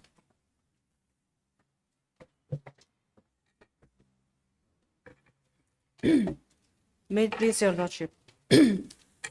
Your lordship, in the present case, it is already admitted that the accused had killed his brother violently. And Your Lordship, the main plea regarding the appellant is that there is a sudden provocation. And Your Lordship, in that regard, there is no sudden provocation at all, because the fight was occurred in the morning, and he attacked his brother while he was sleeping, and there is no provocation. In order to substantiate provocation, there has to be a sudden, and there is no sudden movement at all, Your Lordship, since it can be seen that the appellant, the victim, the deceased, was sleeping in his bed. And the plea that the deceased tried to shoot him, regarding that there is no evidence showing that the deceased has picked up the gun, and there is no seizure regarding the gun also. It is only the statement of the appellant in order to defend himself. There is no proof that the deceased has tried to shoot him. And another thing is that, Your Lordship, there is intention. The intention of the appellant can be seen clearly from the evidence of PW number 6, Your Lordship. If I may take you to the evidence of PW number 6, that is on page number 8.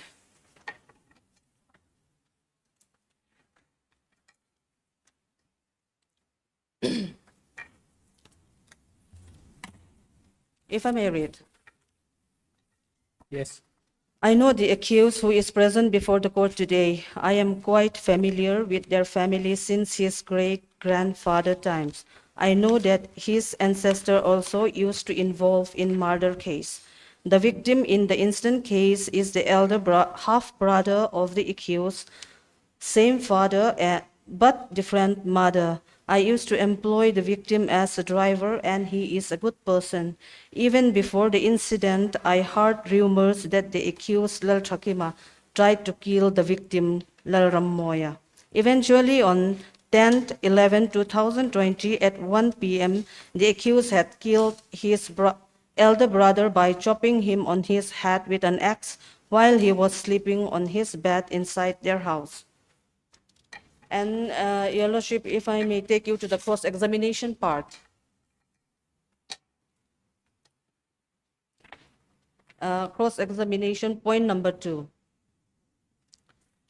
It is a fact that I do not personally know that the accused had previously attempted to kill the victim, but I heard from his friend with whom he used to play cards that he had asked them obviously which point of the body would be most fatal to kill, murder human beings.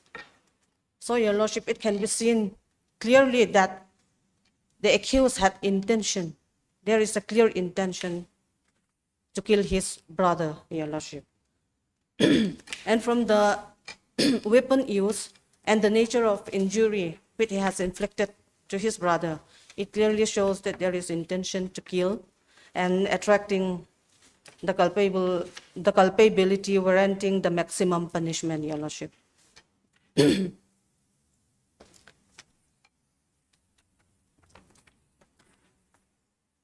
And the learned trial court has rightly decided and convicting and sentencing him, giving the maximum punishment, Your Lordship, depending on the nature of injury. And in that regard, Your Lordship, I would like to rely on one citation, 2024 9 SCC 37.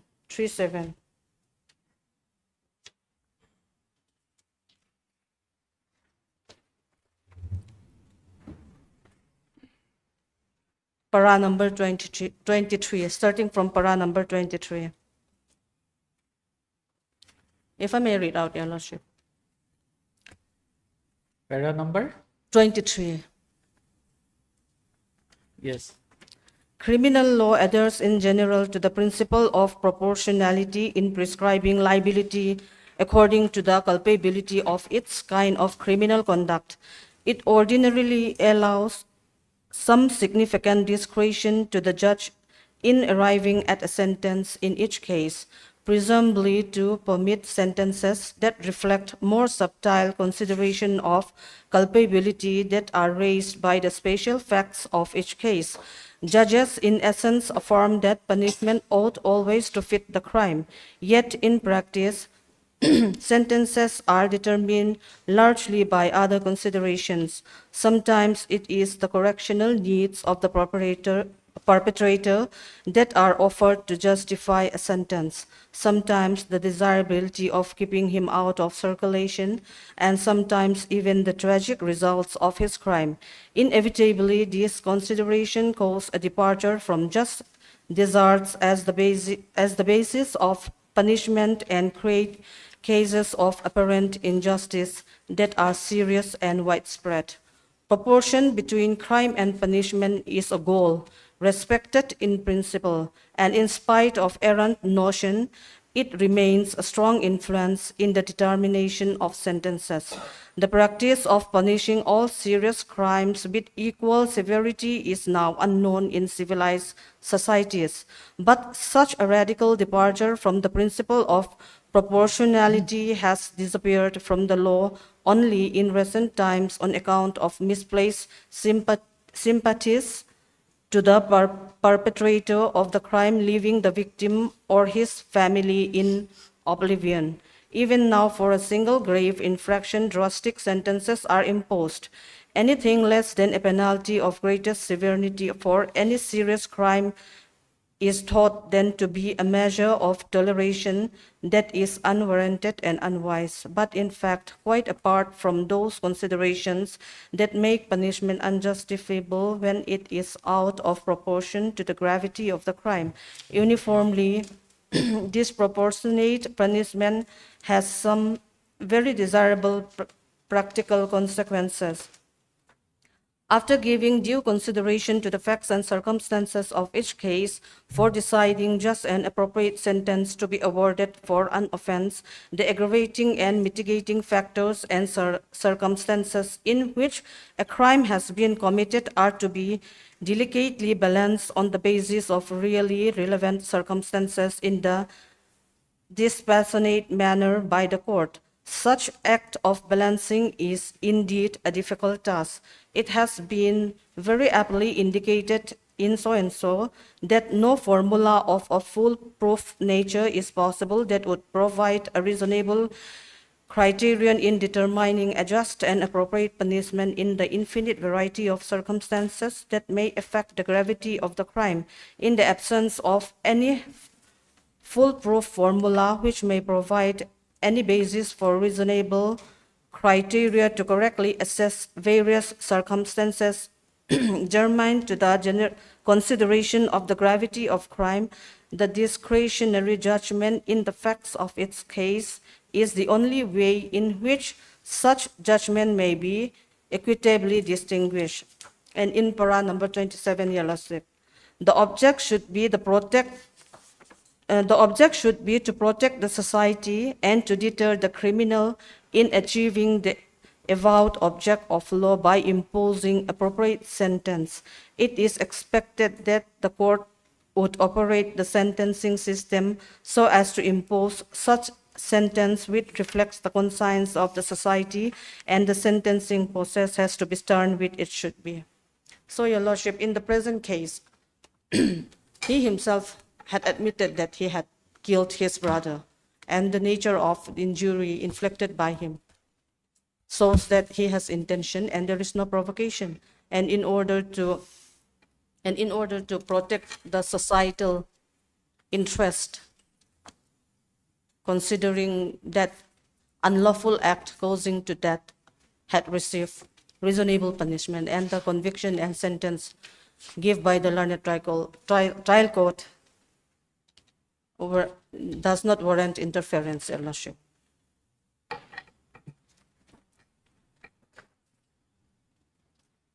Okay. Heard Mr. Joseph L. Rentelli, learned amicus curiae for the appellant, and Ms. So-and-so, learned additional curiae for the state respondent. Argument concluded. Judgment reserved. Obliged, Lordship.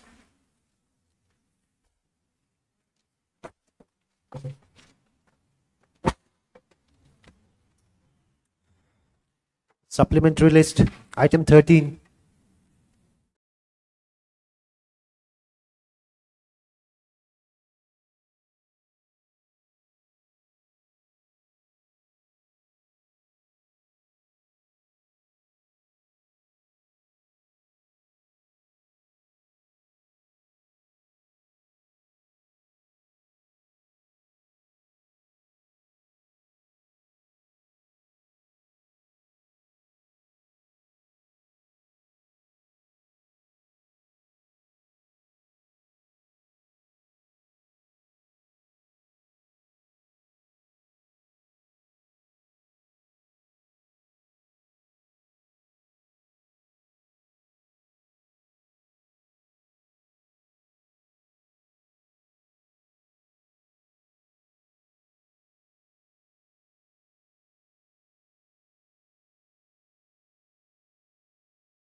My lord, I beg to make a mention from the part 2 hearing list, my lord.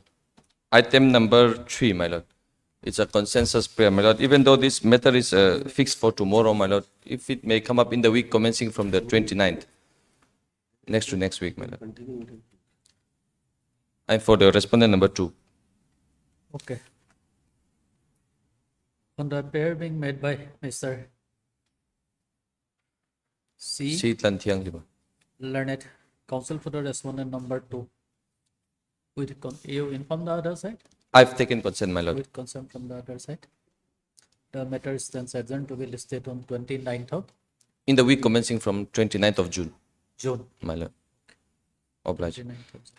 My lord, and with respect to item 11, my lord, here I am for the appellant, my lord. This is a conviction under section 10 of the POCSO Act, my lord. If it may come up immediately after the vacation, my lord. I've taken consent from the PP. On the prayer being made by Mr. You are here for the Appellant, my lord. Learned counsel for the appellant with consent from the other side. The matter stands adjourned to be listed after Immediately after the vacation, my lord. immediately after reopening of the vacation. I'm deeply obliged. Daily list for admission, item 1.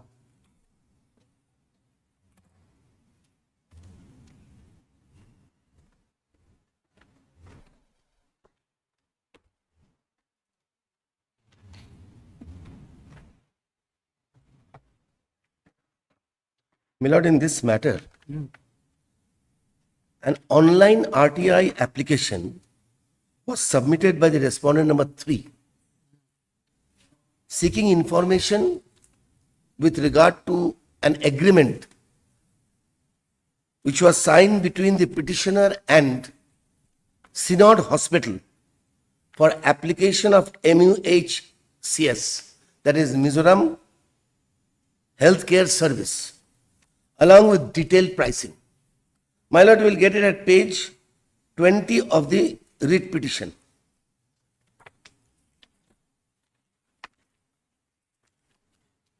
Yes. Page 20, lordship has got it. Yes. This is the RTI application which was submitted for seeking information of this particular agreement. Now on 13th of February, my lord, since the agreement was signed by the petitioner and the third party, and further since clause 14 of that particular agreement specifically restricted the petitioner from divulging the information which was protected under section 8. I am coming to that, my lord. And the petitioner, in fact, asked the third party that whether this information can be disclosed, to which the third party objected to. My lord, will kindly come to page 30. The letter 30 of the writ petition. Yeah. Mizoram State Healthcare Society, issuance of MOA for answering RTI application.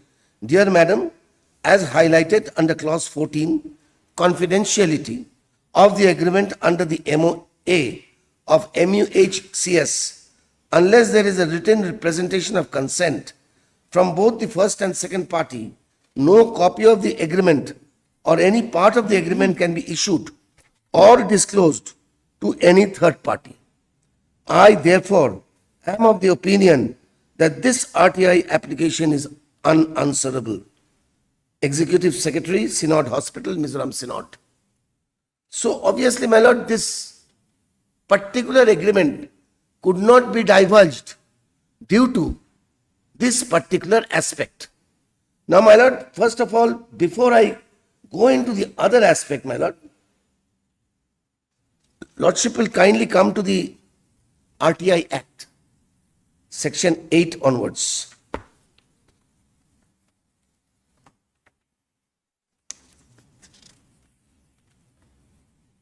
Yes.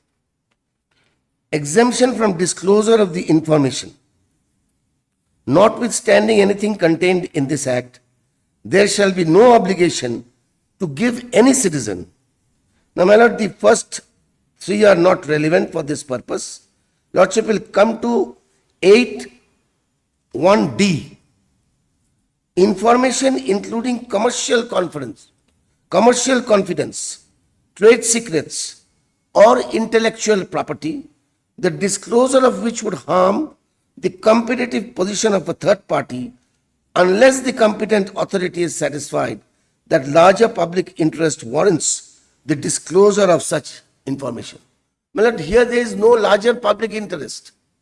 The clause is very confidential due to the reason the rates were fixed between the two parties and it was kept in confidence because the disclosure of that would harm the commercial interest of the third party.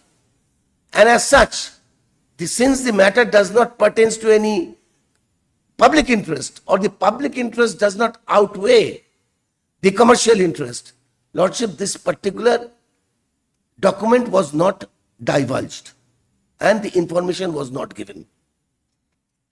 My lord, thereafter I rely on section 11.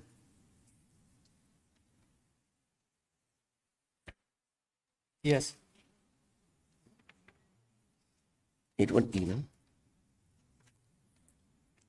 Lordship, before that, I'm sorry, 8(1), section 8, subsection 1(e). Information available to a person in his fiduciary relationship unless the competent authority is satisfied that larger public interest warrants the disclosure of such information. So the respondent could not prove or establish this particular fact that it warrants larger public interest. I will take your lordship to the relevant complaint, which is at page 24. But before that, let us have a look into section 11 also, my lord. Yes. Third party information.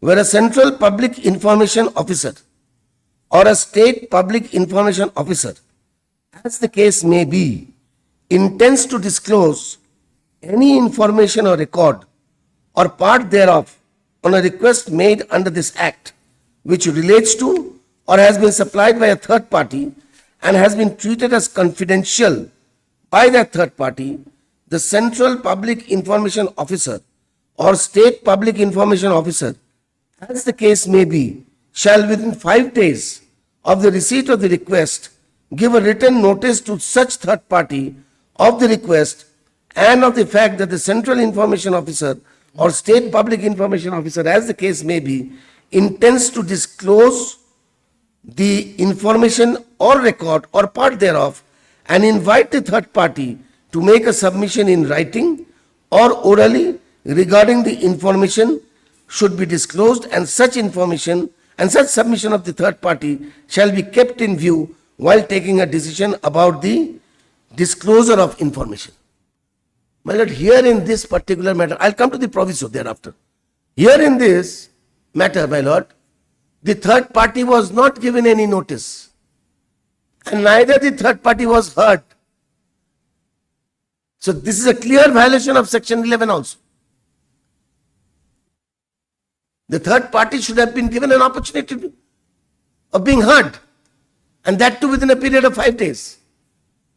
But no notice, nothing of the sort, and the third party was not heard in this matter, that whether the objection which was given by them, that will be treated as an objection and the document will not be divulged, or that the documents will be kept secret. The information will not be given to the respondent. So this particular section, my lord, had been totally violated in this particular case. Thereafter, my lord will see, I am also protected where I am protected. I am protected by the law, by an act, my lord.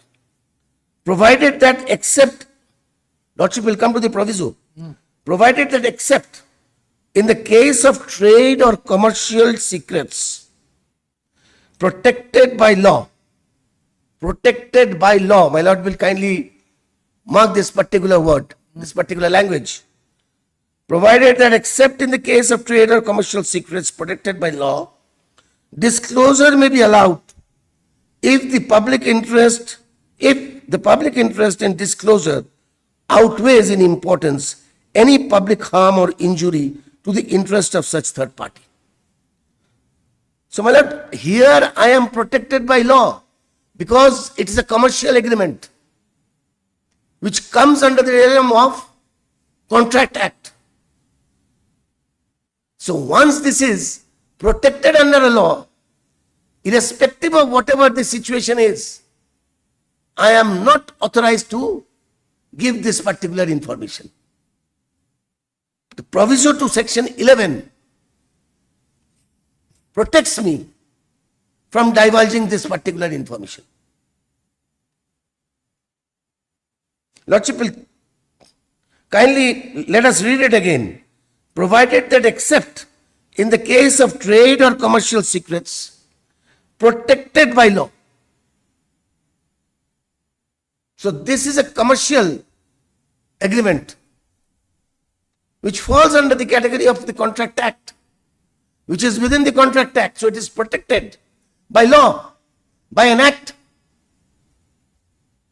So under no circumstances I am required to give this particular information as per the proviso of section 11.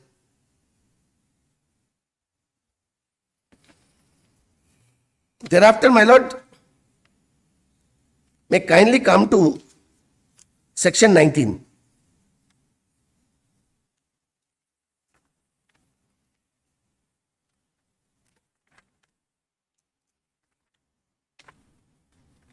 Section 19, subsection 4. If the decision of the Central Public Information Officer or State Public Information Officer, as the case may be, against which an appeal is preferred, relates to information of a third party, the Central Information Commission or State Information Commission, as the case may be, shall give a reasonable opportunity of being heard to that third party. Now, my lord, here the third party, that is the Synod Hospital, Mizoram, had not been given any opportunity of hearing. Without being heard, the direction was given to pass on this particular information, which I am protected under section 1, I am protected under section 8, subsection 1D, and under section 11, and the proviso to section 11, and a clear violation again of section 19, subsection 4, by which I am not given the opportunity of being heard.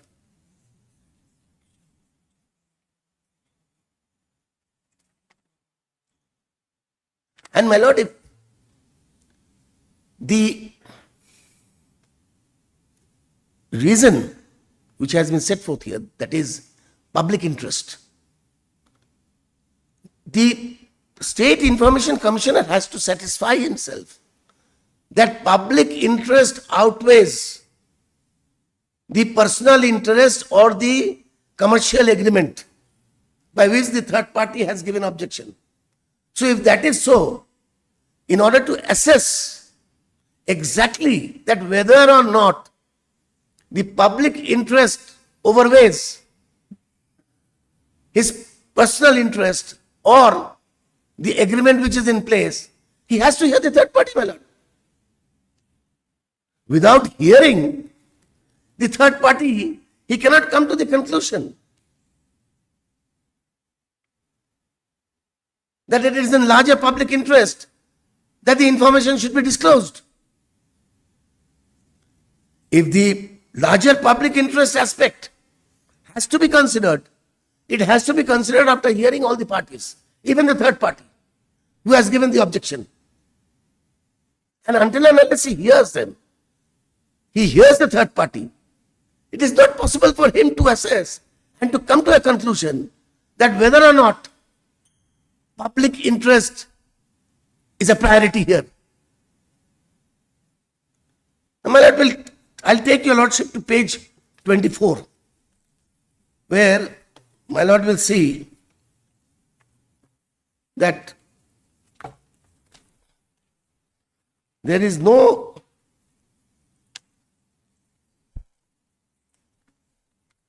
in the complaint, my lord. Yes. In fact, the complaint does not reflect any public interest whatsoever. Shall I proceed, my lord? Yes. Respected sir, I request you to kindly resolve the grievances I have mentioned below as soon as possible. That on so and so I submitted a question regarding the agreement pertaining to the application of MUHCS signed between the Mizoram State Healthcare Society and Synod Hospital, Dutlang, and since I did not receive any response within the stipulated period, that is 30 days, I requested the SPO through phone call to give me a response more than once. I received a response after 51 days from the date of my initial submission. The response that I received said that the agreement cannot be issued to me as such issuance is barred by a confidentiality clause within the agreement. Many private hospitals have refused. Now, my lord, here is the portion where the complainant relies on the issue pertaining to public interest, which does not at all reflect any public interest whatsoever. Paragraph 3, my lord. Many private hospitals have refused to apply MUHCS, due to which the people are facing problem. And while this issue constitutes an important public interest, the reason given by the private hospitals and the government for this refusal contradict one another. While the leaders of the government are saying that the rates given by the private hospitals are exorbitant, the private hospitals are saying that the rates are lower than the hospitals of the other states. And the reasons that they are not agreed to apply MUHCS is due to the government's refusal to apply transparency in their dealings. So where the public interest is reflected, is there any iota of evidence, my lord, here in this particular complaint, that he has personally applied for it and was refused? It has to be proved that yes, I have applied and I have been refused. And that is why it involves a larger public interest. A bare statement in the complaint cannot establish this particular fact that public interest outweighs the confidentiality clause in the agreement, which I am protected under section 8, subsection 1D, subsection E, section 11, and the proviso to the section 11, which I have just now read out before your lordship, and section 19, subsection 4,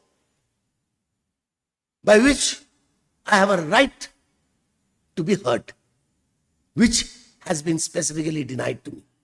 I have not been heard in this matter.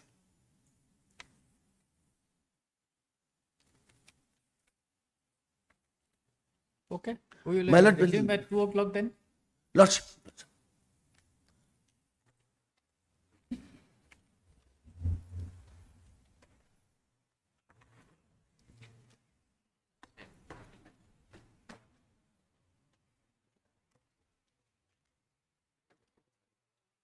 No, I'll take it here, whatever I get. Anda chow. Anda on the top. Top. Madam Zowa. What to do? You decide. I have decided. What?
Your Lordship, please may I mention item number 2 of today's list, because the matter is just to be listed for hearing, because we have recently received the paper book. Paper book. Yes, this item may take a while, so I'm mentioning now. Right.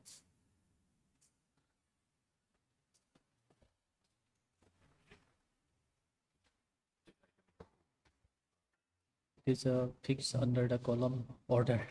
Order.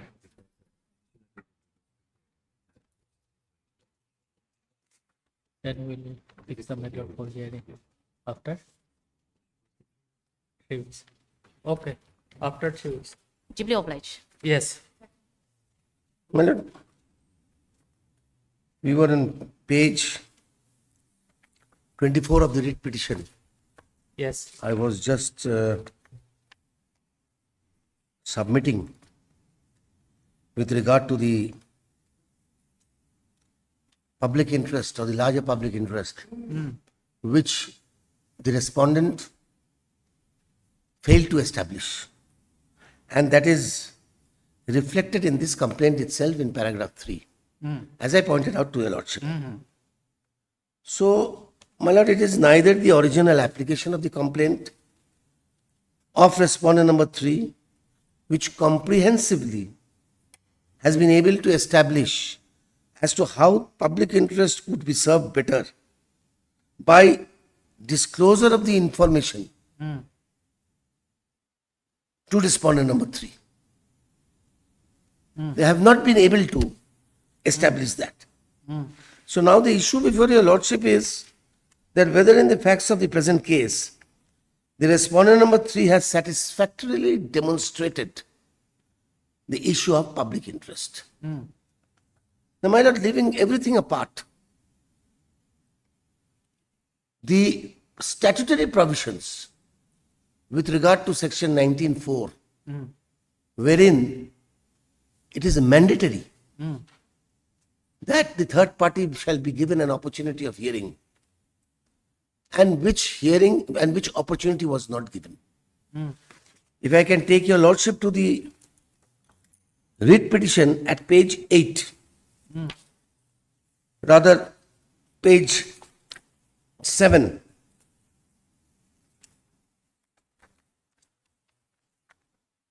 Paragraph 8b, that the impugned order was passed without giving reasonable opportunity of being heard to the third party under section 19 subsection 4 of the Right to Information Act 2005. The objections of the third party are required to be duly considered. Section 19 subsection 4 of the RTI Act 2005 provides that if the decision of the Central Public Information Officer or the State Public Information Officer, as the case may be, against which an appeal is preferred, relates to information of a third party, the Central Commission of the State Information Commission, as the case may be, shall, my lord, is a mandatory, shall give a reasonable opportunity of being heard to that third party. That in the present case, the third party was not given any notice of reasonable opportunity of being heard. So it's a clear violation of a statutory provision, which is section 19 subsection 4. This statutory provision has been clearly violated. Thereafter, my lord, section 19(9), it's paragraph C, section 19(9) of the Right to Information Act 2005 provides the Central Information Commission or State Information Commission, as the case may be, shall give notice of his decision, including any right of appeal to the complainant and the public authority. However, the impugned order has not given any right to appeal to the public authority nor the third party, as stipulated under the Act. So there is another violation, my lord, of section 19 subsection 9, by which the right to appeal has not been given in the impugned order.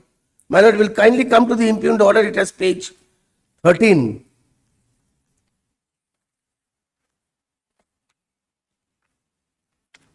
The relevant page is page 16.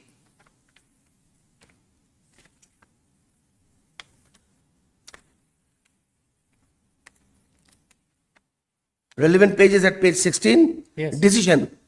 Last paragraph, my lord. Yes. In view of the circumstances of the commission, the commission hereby directs that so-and-so SPIO and Chief Finance Officer, Mizoram State Healthcare Society, shall provide the information sought to the complainant free of cost, not later than 17th April 2026. Compliance report with all the documents provided should also be sent to the Commission for information. The complaint is disposed of accordingly. Copy of the decision to be given free of cost to all the parties. My lord, the right to appeal has not been mentioned here. So again there is a violation of section 19 subsection 9, my lord, which I have mentioned in my writ petition. Page 8, paragraph C. Yes. Thereafter, my lord, will kindly come to paragraph D, the issue which I had raised earlier regarding the confidentiality clause, that a memorandum of agreement was signed between the Mizoram Healthcare Society and the Synod Hospital, Durtlang, Aizawl, inserting a confidential clause in the MOA. Clause 14 of the memorandum of agreement states that each party shall maintain confidentiality relating to all matters and issues dealt with by the parties in the course of the business contemplated by and relating to this agreement.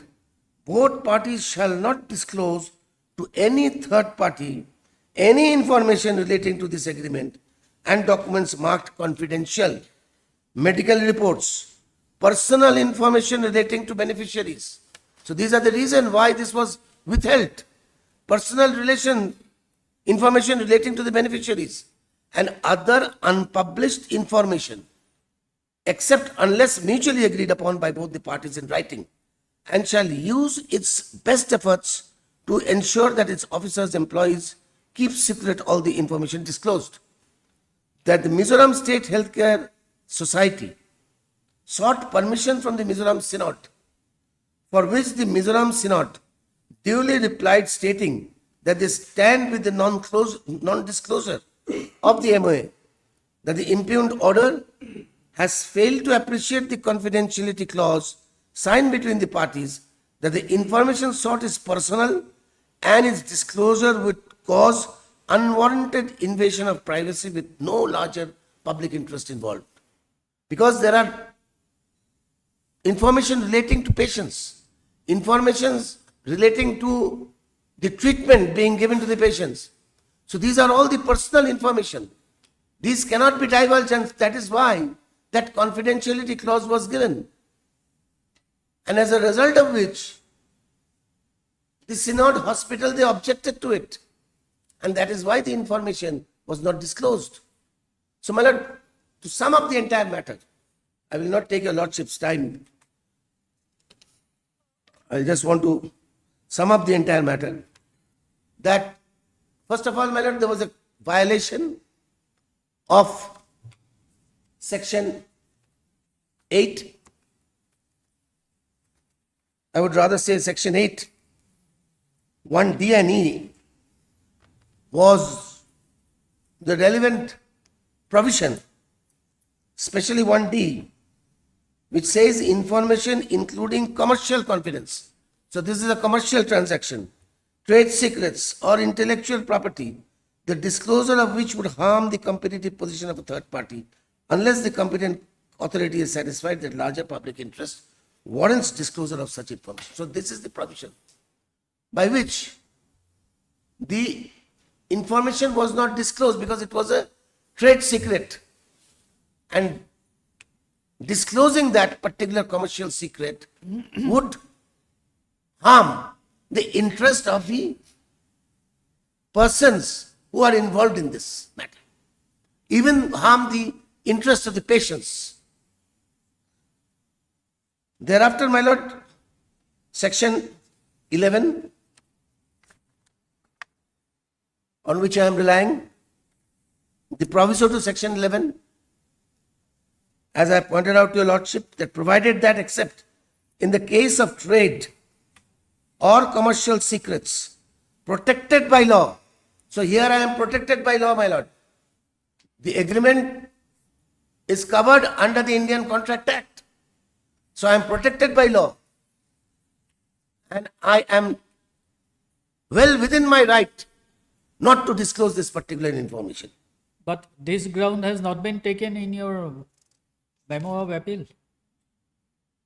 Well, this is Section a point of 11. law. Section 11. Section 11, this is a point of law, my lord. No, that is, that's all right. You have not taken this. My lord, ground my in lord, the my memo. lord can take a judicial notice. Okay. Thereafter, my lord, section 19(4), Yes. which I have already taken your lordship to, and along with the writ petition also, that the decision has to be conveyed if it relates to the information of a third party, and a reasonable opportunity has to be given to the third party of being heard. And that was denied. That was not given. So there is again a violation of 19(4) and 19(9), my lord. 19 subsection 9, wherein my right to appeal has to be given in the order. I have taken your lordship to the impugned order at page 16, wherein the right to appeal, that I have a right to appeal, that has not been mentioned in the impugned order. So there's a clear violation of one after another statutory provisions for which this particular order, my lord, needs to be set aside. This is my humble submission. And moreover, the satisfaction. You say right to appeal is a statutory right, right? Even though it is not mentioned in the impugned order. I agree. Are you debarred from I filing an agree with appeal? your lordship. But the provision clearly says, if your lordship kindly come to section 19(9), 19 subsection 9, my lord.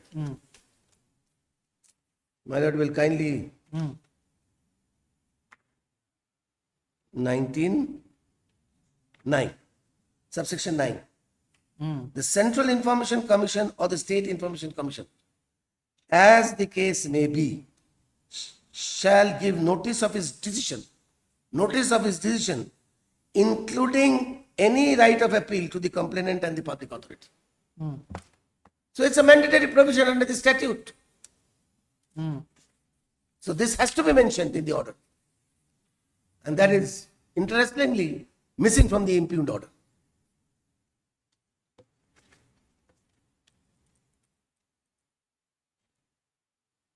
So there are clear violations of some of the major and important statutory provisions, for which it is my humble submission before your lordship that this order should be set aside. And my lord, in support of my submission, I just placed two judgments, my lord. 2018, 11 SCC. I'll give your lordship the copy. Okay. 11 SCC, page 426, the relevant para is paragraph 14. I don't want to read out, that will save your lordship's time, your no. lordship can go through it. Not necessary. And paragraph 14, my lord has taken a note. Paragraph 14. Yes. And 2013, 1 SCC, one more please. 2013, 1 SCC, the paragraph 10 to 14. 1 SCC page number Page number 2 and 2. 20. 212. Okay. Para 10 to 14. My lord, to save your lordship's time, I am not going through the judgment. Okay. Your lordship will kindly have a look. That's all, my lord. Okay. Yes. Your Lordship, before I start, the complainant, the applicant is there, being arrayed as the respondent number 3. He is appearing in person. Let him first explain as to what and under what circumstances he has made his application. I think the necessary facts need to be laid before your lordship. So Okay. let him first Okay. put those facts before your Okay. lordship.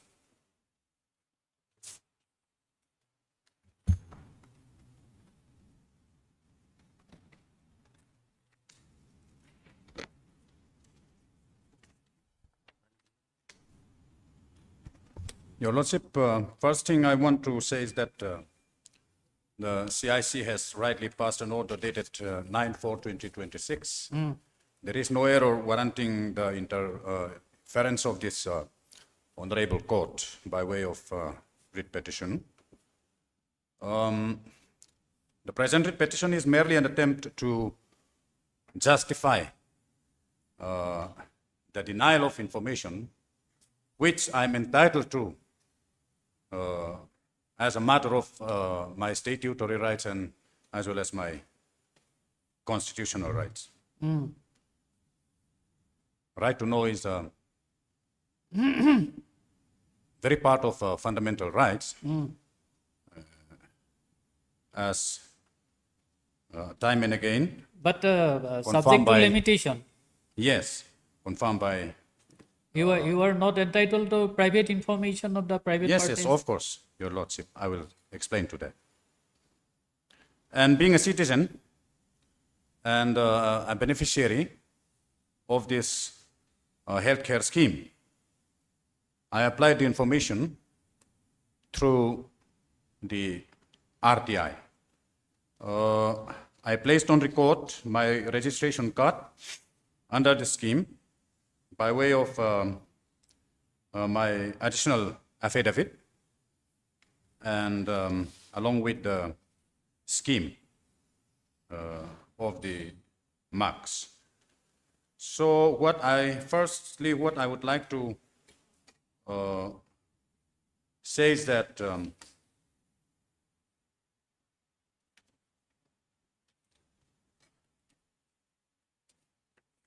the confidentiality clause.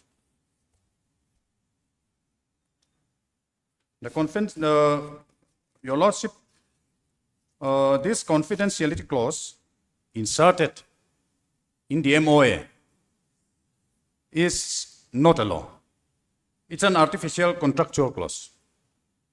And it cannot override the provisions of the Right to Information Act, especially in view of Section 22 of the Act. Section 22, this is RTI Act is a special law. It has an overriding effect. So such an artificial contractual clause, confidentiality clause, cannot override the provisions of this special law. And regarding that exemption under Section 8, Your Lordship, from the plain reading of Section 8, especially Section 8(1)(d), the exemption is confined only to information constituting commercial confidence, trade secrets, or intellectual property. And even then, only where disclosure would actually harm the competitive positions of the third party. So it is only where disclosure would actually harm the competitive position of the third party, my lord. Even assuming that some elements of this contractual agreement, the memorandum of understanding entered into by the public authority with the private hospital, there is, assuming that there are some confidential clause, commercial confidence clause. There is some commercial confidence.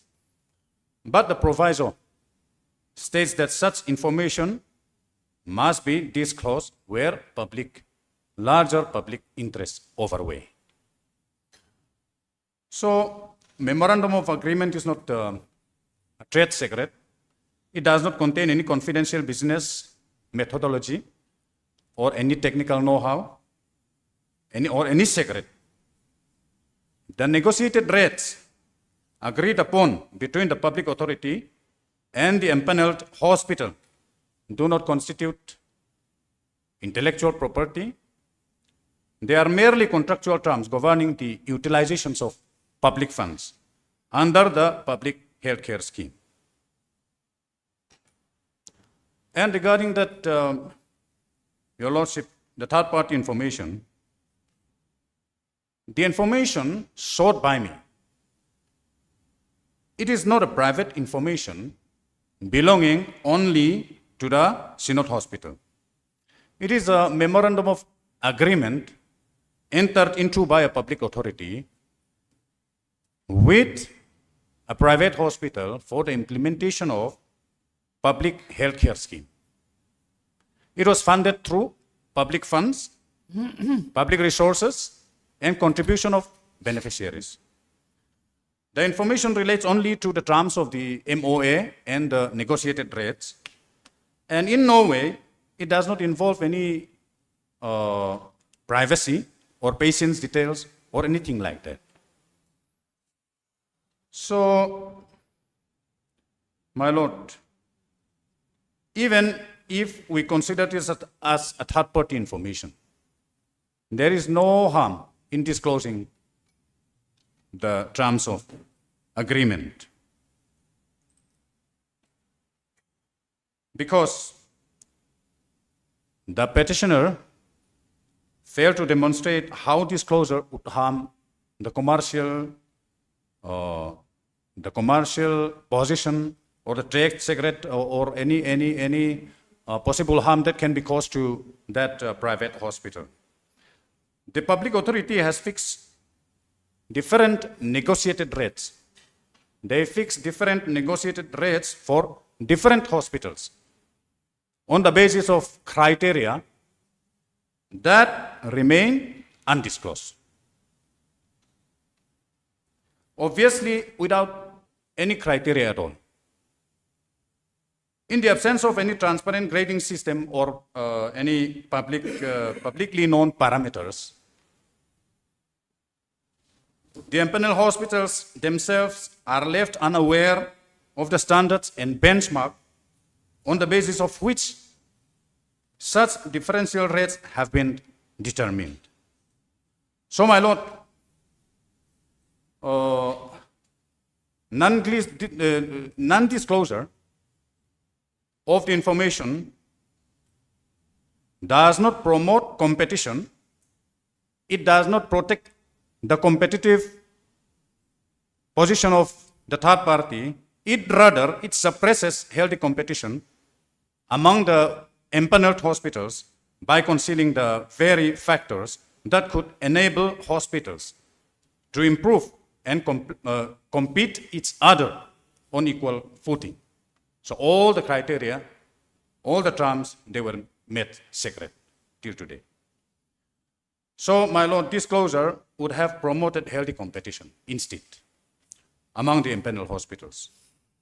Secrecy conceals the basic decision-making and prevent both beneficiaries and hospitals from understanding the standards applied by the public authority. And regarding the public interest, larger public interest, my Lord, this case is not merely about me as a citizen and a beneficiary seeking the information, but it is about every beneficiary of the healthcare scheme. They are entitled to know how public money is being spent and what benefits are available to them under the scheme. The healthcare scheme is intended to benefit the general public. The public authority has entered into an agreement with different empaneled hospitals on different negotiated rates. Unless these rates are disclosed, my Lord, beneficiaries are left completely in the dark regarding their actual entitlement.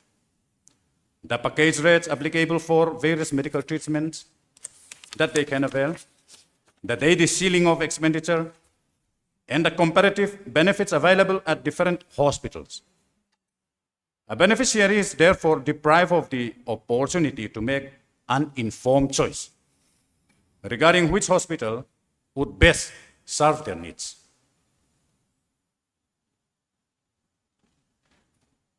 And my Lord, I will not take much time. My Lord, apart from my affidavit in opposition, I have filed this additional affidavit. If I may take you.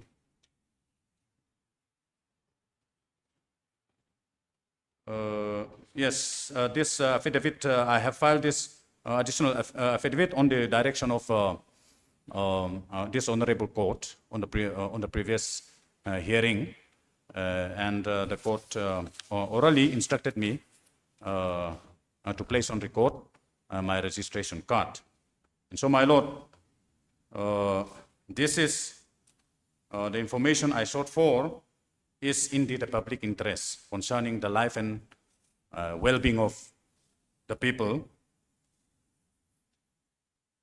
and being and I also place on record by way of that additional affidavit the scheme of that match, my lord. If in case the court needs to go through this scheme. So my humble submission is that the presented petition is devoid of any merit and deserve to be dismissed with exemplary cause. That's all, my lord. Thank you.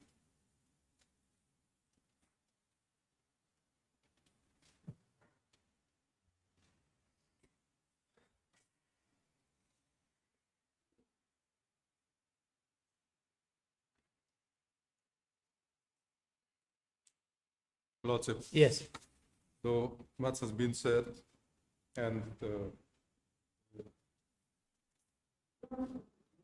core issue has been laid bare and properly explained by the complainant, who is respondent number 3.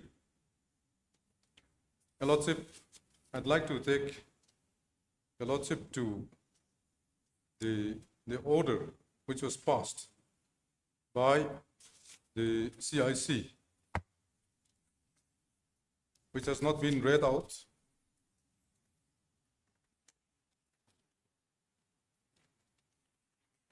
It is at page 13A, English translation of the order.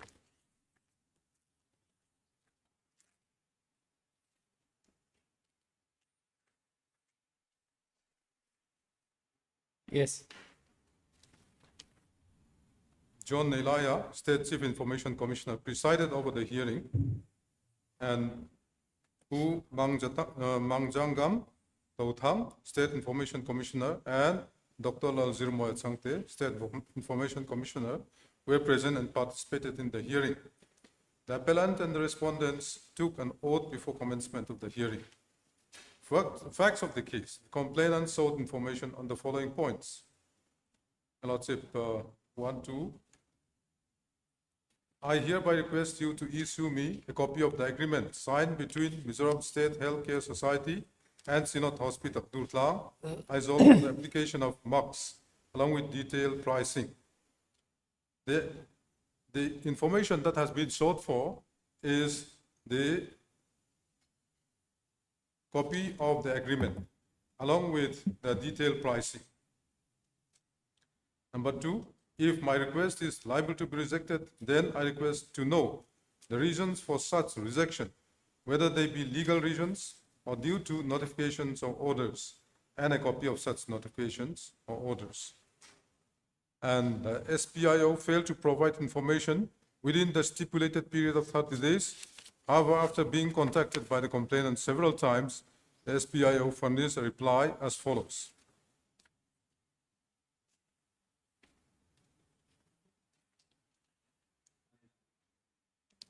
Page 14A. 14A. I hereby request you to issue me a copy of the agreement signed between Mizoram State Healthcare Society and Sinot Hospital, Durtlang, Aizawl, for application of marks along with detailed pricing. So this information has been, the response given in respect of this is that the agreement between MSHCS, that is Mizoram State Healthcare Society, and Sinot Hospital contains a confidentiality clause saying that unless a representation of consent is mutually signed by the first party and the second party, The agreement, including the rates agreed upon, shall not be disclosed to any third party. Second question, the second information that was sought for is, if my request is liable to be rejected, then I request to know the reasons for such rejection, whether they be legal reasons or due to notifications or orders, and a copy of such notification. Answer is the same as the answer to question number 1. There is no notification order published on this behalf. Para 3. Not satisfied with the information received from the SPIO, the complainant attempted to prefer first appeal via the RTI online. However, the FAA was not registered, and thus he submitted a complaint. FAA is First Appellate Authority, Your Lordship. He submitted a complaint directly to MIC instead. Summons were issued to the complainant and the respondents to appear before the Commission on 9/4/2026, Thursday at 2 p.m. As scheduled, hearing was held where the complainant and the former SPIO and present SPIO attended the hearing in person. FAA, however, submitted a letter stating that she is currently on leave and could not attend the hearing. Para 5. The complainant informed the Commission that he waited for the FAA to register on the RTA online portal, assuming there might be a technical issue. However, after a long period of time without any registration, the complaint was filed.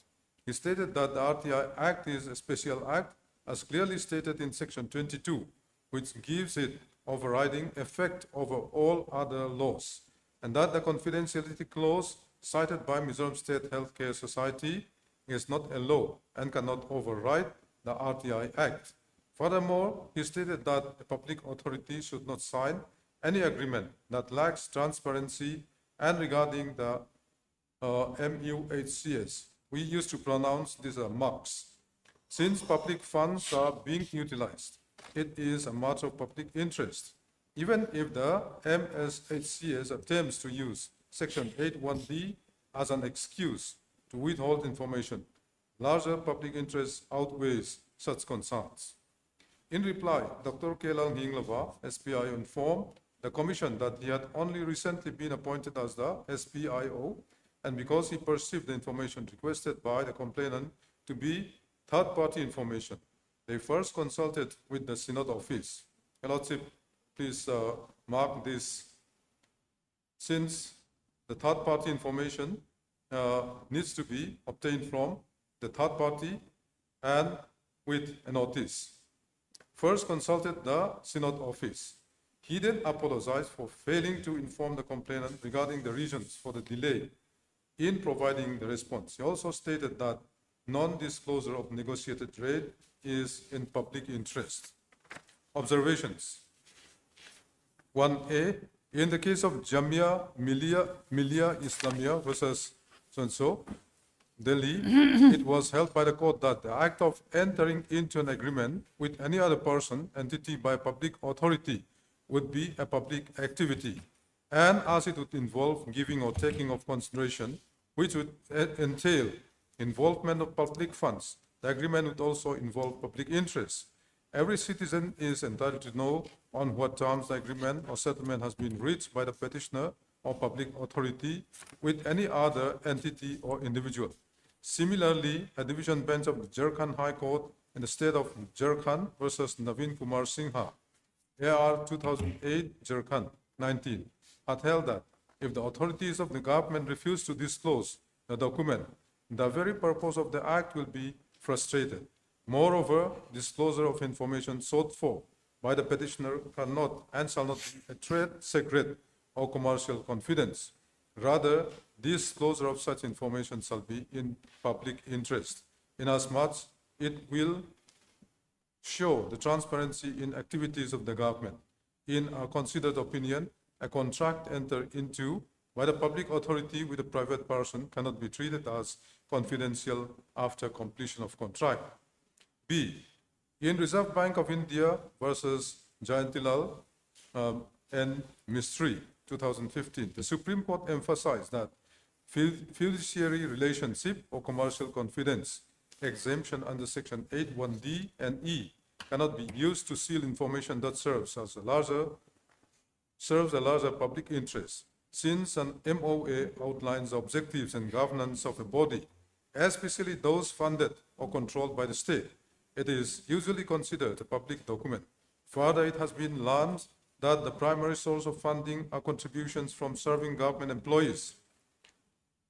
It has been learned that the primary source of funding are contributions from serving government employees, pensioners, enrollment fees from the general public, budget allocated by the Finance Department, Government of Mizoram, and rupees 20 crore received from Government of India for golden card holders.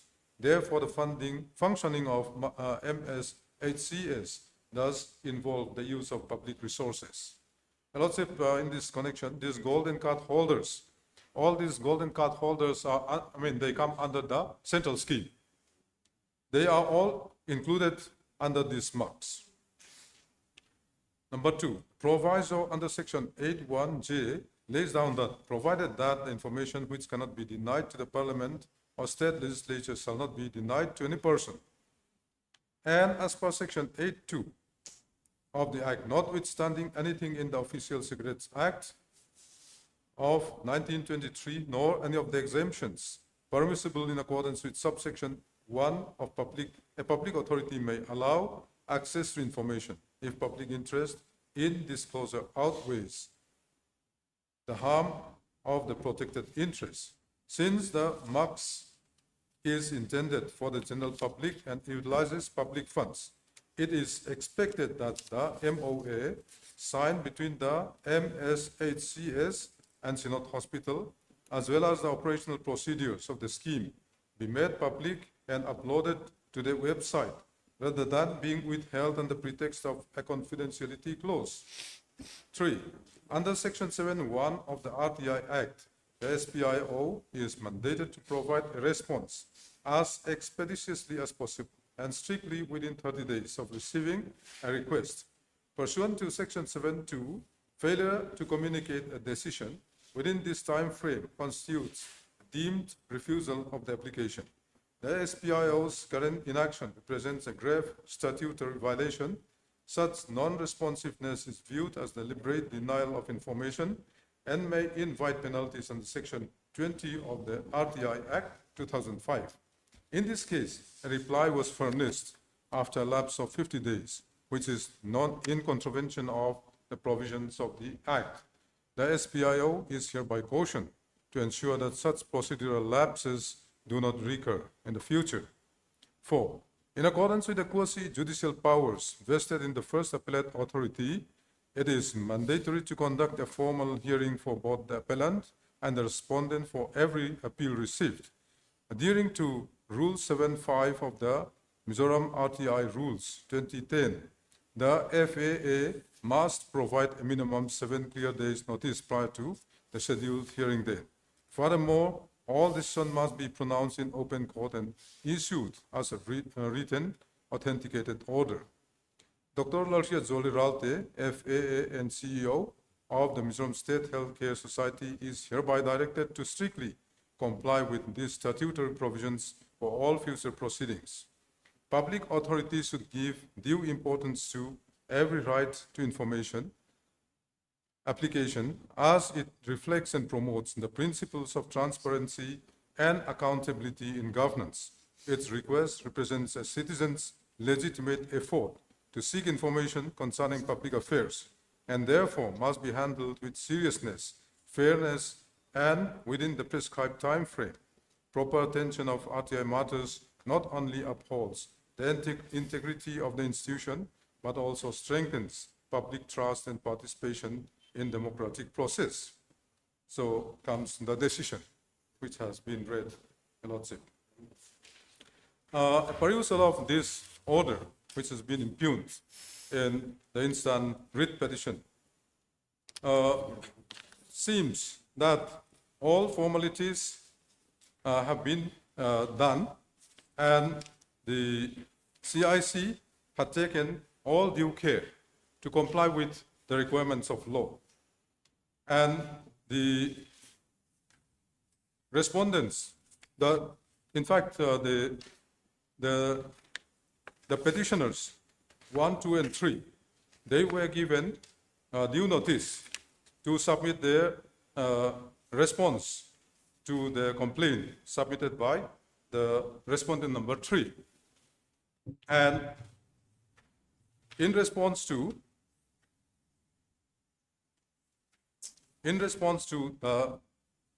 said order, the respondents, no, the petitioners at page 28, Your Lordship, Annexure 5 of the writ petition, they had submitted their response. This is the State Public Information Officer, Chief Financial Officer, Mizoram State Healthcare Society, represented by the SPIO.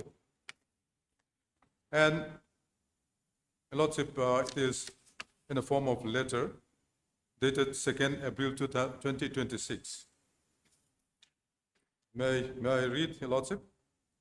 With reference to the notice of hearing for complaint number so and so from the appellant, Jamal Somzula Bansong, I am submitting here with a written submission. Number 1, with regard to non-disclosure of MOA between MSHCS and Mizoram Synod, and with the confidentiality clause stating that its party shall maintain confidentiality relating to matters and issues dealt with by the parties in the course of the business contemplated by and relating to this agreement. Both parties shall not disclose to any third party any information related to this agreement and documents marked confidential, medical reports, personal information relating to beneficiary, and other unpublished information, except unless mutually agreed upon by both parties in writing, and shall use its best efforts to ensure that its officers, employees keep secret all information disclosed. MSHCS have seek permission to Mizoram Synod, for which Mizoram Synod have duly replied, stating that they stand with the non-disclosure of the MOA. A copy of the letter from Mizoram Synod is attached. It is regretted that the DAA was not registered due to changes in the designated DAA. The matter has now been resolved. Lordship, as the letter from the Mizoram Synod was appended at page 30, which has been read. Let me read it again, Your Lordship. Page 30. Yes. As highlighted under clause 14, confidentiality of the agreement, under MOA of MUX, unless there is a written representation of consent from both the first party and the second party, no copy of the agreement or any part of the agreement can be issued or disclosed to any third party. I therefore am of the opinion that this RTI application is unanswerable. Lordship, it has been harped upon by the learned AG that no opportunity of being heard was given to the Synod, Mizoram Synod Hospital. But by this very letter, it has clearly indicated that sufficient opportunity of rebutting or making a response to the complaint has been given to the Mizoram Synod or the Synod Hospital. So, in spite of all the information or the opportunity having been given, the stand of the hospital, represented by the Mizoram Synod, is that because of the confidentiality clause, that is clause 14 of the MOA, they are not in a position to divulge or disclose the terms of the agreement, except with the prior consent of the other party. So both the parties, Mizoram State Healthcare Society and the Mizoram Synod, that is the private hospital, they bound themselves together so tightly that one cannot do anything against the other. And they think that that is the law. They have formed their own law, which both the parties have refused to violate. But under the law, Your Lordship, that is not the provision or that should not be something which should be exempted under Section 8. Your Lordship, if I take Your Lordship to the provisions of Section 8,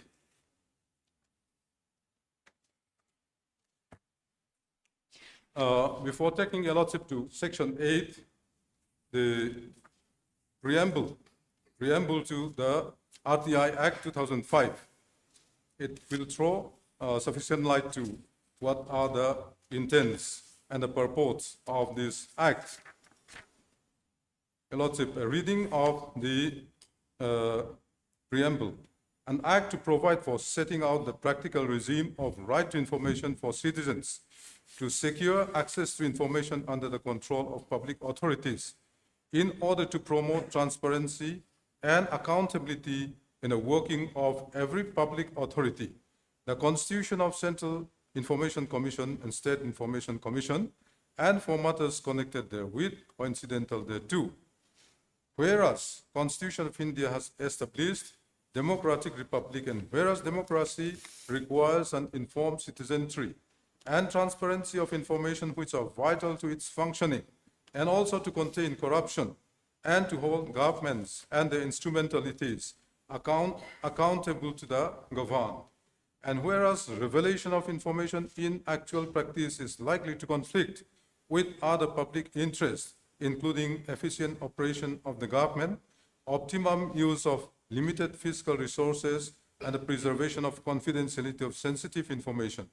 And whereas it is necessary to harmonize this conflicting interest while preserving the paramountcy of democratic ideal, now, therefore, it is expedient to provide for furnishing certain information to citizens who desire to have it, be it enacted by the Parliament in the year of the Republic as follows. So, Your Lordship, it is for the purpose of giving information to the citizenry. It is in consonance with the ideal of the Indian Republic. And of course, it is not the purport or the intention of this act to divulge each and every information. There are certain exemptions as contemplated under Section 8. Your Lordship, though it has been read by my learned colleague, let me take Your Lordship back to Section 8 again. These are exemptions from disclosure or information.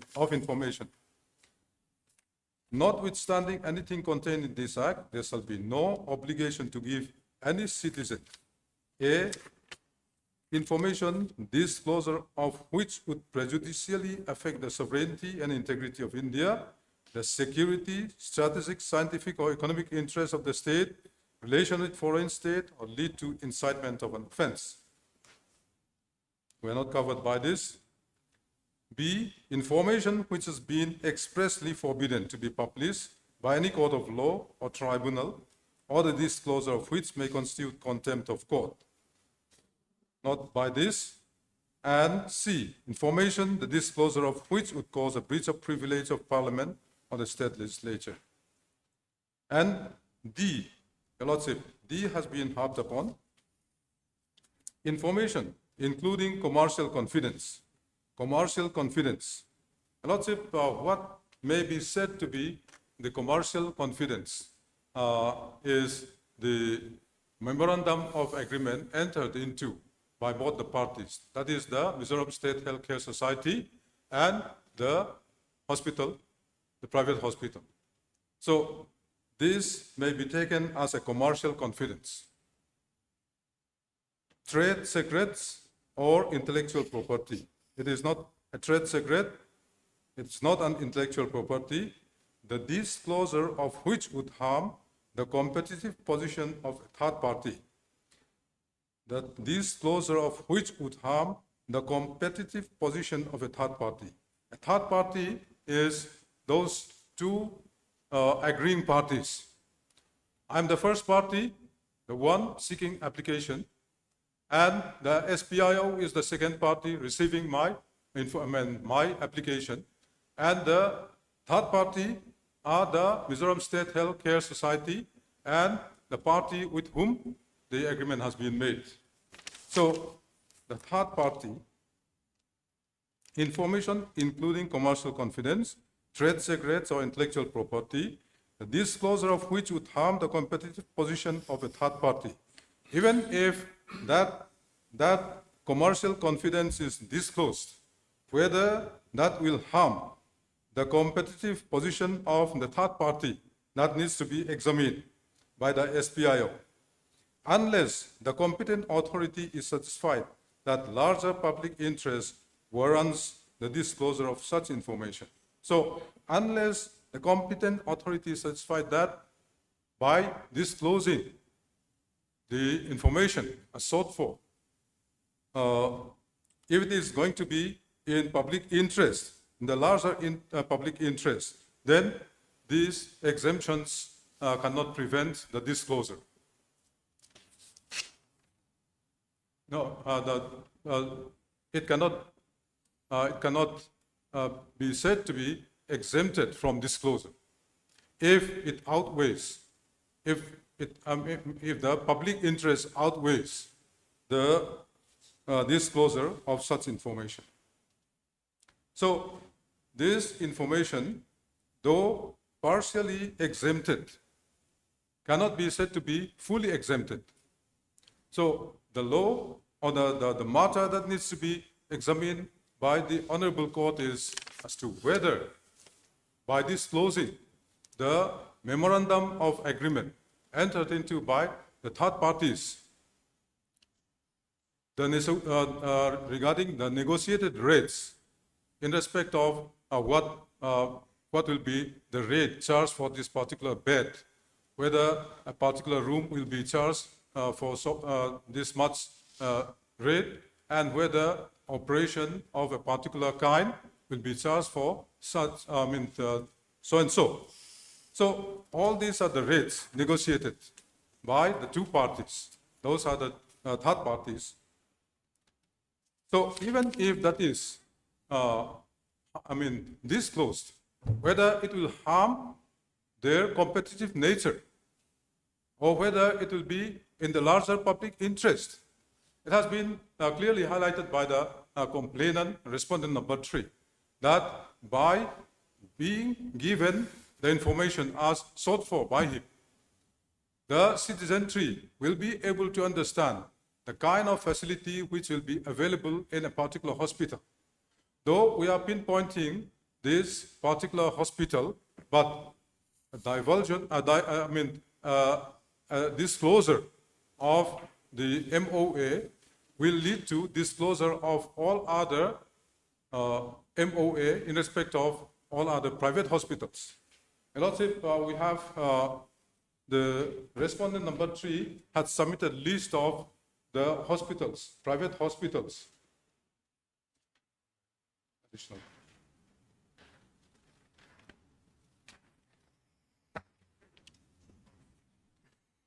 In the additional affidavit of the respondent number 3, at page 23, annexure A3,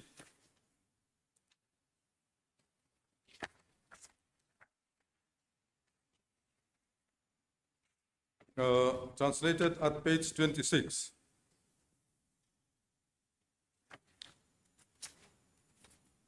Has the lawsuit got it? Annexure 3A, A3, page 26.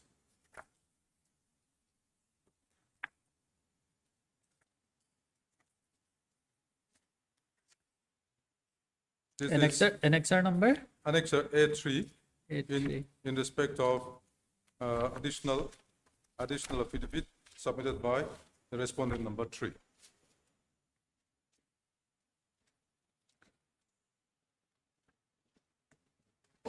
Page number 21. Page number 23, 24, 25 Yes, yes, are got it. in vernacular. 26 is the translated copy. The question is, can you provide it to me copies of agreements signed between Mizoram State Healthcare Society and the following private hospitals within Mizoram for the implementation of MUCs with detailed pricing? So this 15 private hospitals have been mentioned, JCI Hospital, etc. And the answer given to the query is the information sought for is exempted under Section 8(1)(d) of the RTI Act 2005. Moreover, the matter regarding disclosure of MOA signed by Government of Mizoram with hospitals for implementation of MACs along with the negotiated rates is pending at the court. Hence, it cannot be disclosed for the time being. And the next question, can you provide it to me copies of agreements signed between Mizoram State Healthcare Society and the following daycare centers for implementation of MACs with detailed pricing? Kidney, 360-degree super specialty clinic and dialysis center Bazar Bungkol, Rafa Daycare, Big Daycare. Answer is, information sought for is exempted under Section 8(1)(d) of the RTI Act 2005. Moreover, the matter regarding disclosure signed by the Government of Mizoram with hospitals for implementation marks along with negotiated rates is pending at the court. Hence, it cannot be disclosed for the time being. And another question, can you provide to me copies of agreements signed between Mizoram State Healthcare Society and following private hospitals outside Mizoram for implementation of MACs with detailed pricing? All these 39 hospitals and healthcare providers are listed, and the same answer is given. D, can you provide it to me copies of agreements signed between Mizoram State Healthcare Society and the following deemed empaneled hospitals for implementation of MACs with detailed pricing? If there is no agreement entered into, what are benefits available to MACs beneficiaries?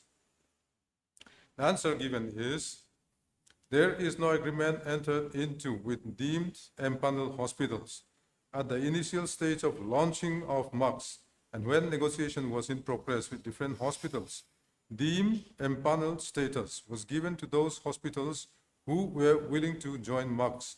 MACs beneficiaries can enjoy similar treatment and benefit as provided under MACs at these hospitals. However, cashless facilities is not available as provided under empaneled hospitals.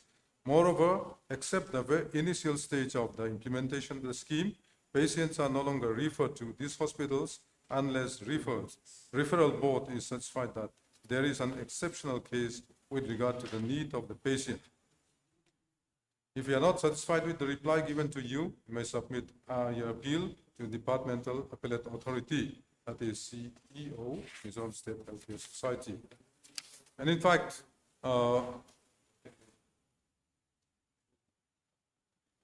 the complainant, respondent number 3, had submitted his complaint in the form of an appeal to DAA, which is now pending before the Departmental Appellate Authority. There's much of hide and seek in this matter. The State Healthcare Society of Mizoram had entered into a particular agreement with one private hospital, which is not supposed to be known, the content of which is not supposed to be known by any other private hospital. Under what provision of law, we do not know. But they said under confidentiality clause, it cannot be divulged. They have made their own law. And they have stated that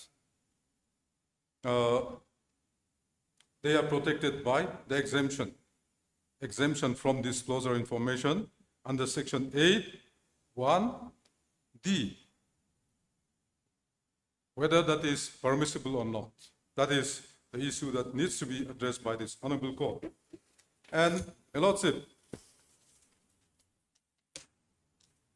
So far, the facts have been, I think, clearly stated. And as submitted by the Learned AG, Clause 14 restricts divulging of information. Clause 14 of their own agreement.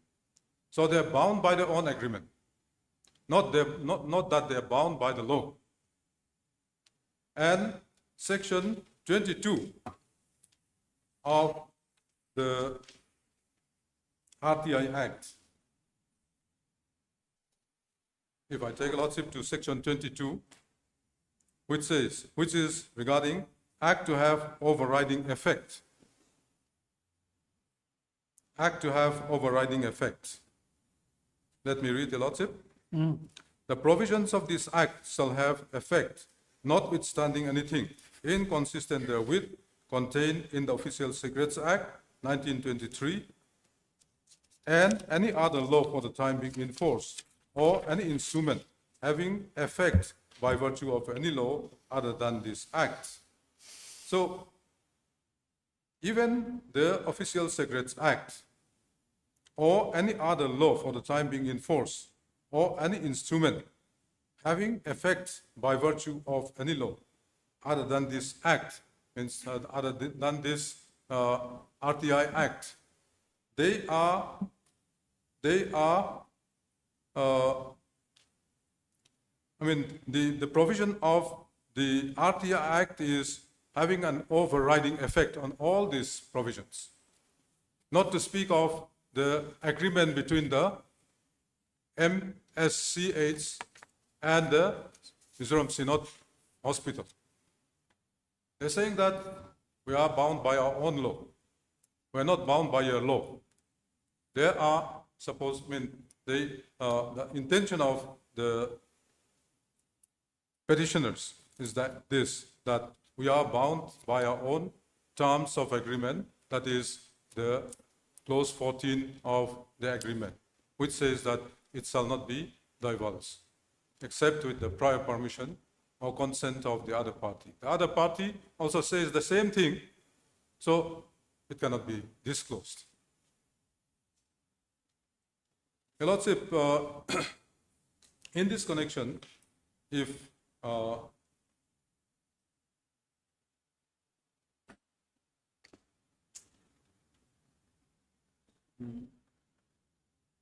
I take a lordship to 2016 7 SCC,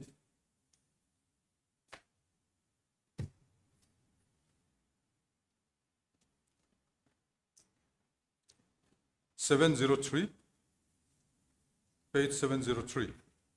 This is Cellular Operator Association of India versus TRI. Paras 86, 87, and 88. 26. 2016 7 No, SCC. no, paragraph number. Paragraph 86. Yes.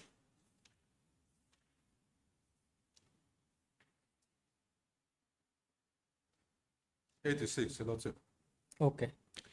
The question of transparency raises a more fundamental question, namely that of openness in governance. We find that the Right to Information Act 2005 has gone a long way to strengthen democracy by requiring that the government be transparent in its actions, so that an informed citizenry is able then to contain corruption and hold the governments and their instrumentalities accountable to the people of India. Preamble to the said act in ringing terms states, since I have read, let me skip, Your Lordship. Para 87, we find that under section 4.1, every public authority is not only to maintain all its records duly catalogued and indexed, but is to publish within 120 days from the enactment of the said act the procedure followed by it in its decision-making process, which includes channels of supervision and accountability. Section 4.1b, subclause 3 states, obligation of public authorities. Every public authority shall publish within 120 days from the enactment of this act, subclause 3, the procedure followed in the decision-making process, including channels of supervision and accountability. I take a lordship to para 88. Under section 8, there is no obligation to give to any citizenry information, disclosure of which would prejudicially affect the sovereignty and integrity of India, the security of the state, etc., subject, therefore, to well-defined exceptions. Openness in governance is now a legislatively established fact. In fact, in Chief Information Commissioner versus State of Manipur, which is reported in 2011, 15 SEC, page 1, this court had occasion to deal with the Aforesaid Act in the following terms. What?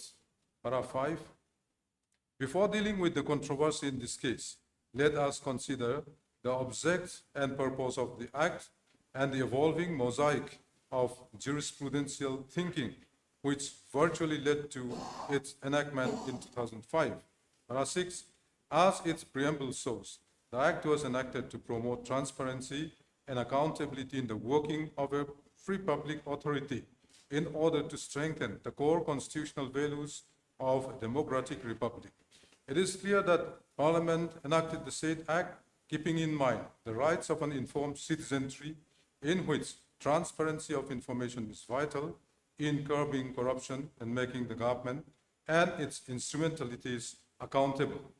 The Act is meant to harmonize the conflicting interests of the government to preserve the confidentiality of sensitive information with the right of citizens to know the functioning of the governmental process in such a way as preserve the paramountcy of democratic ideal. The preamble would obviously show that the Act is based on the concept of an open society. So,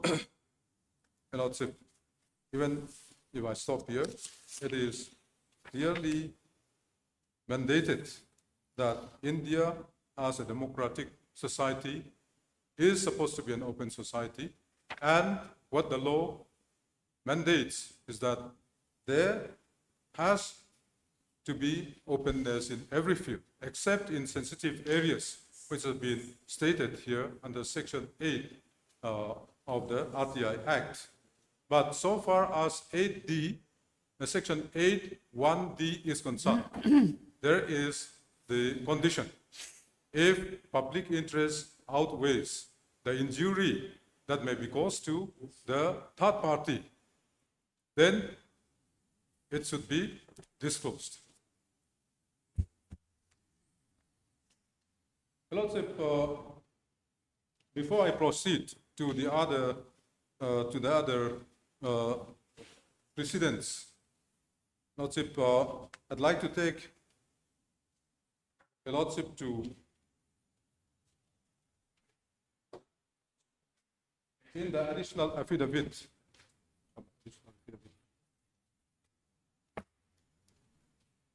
In the additional affidavit, we have enclosed the scheme, Mizoram Universal Healthcare Scheme, short form MUX.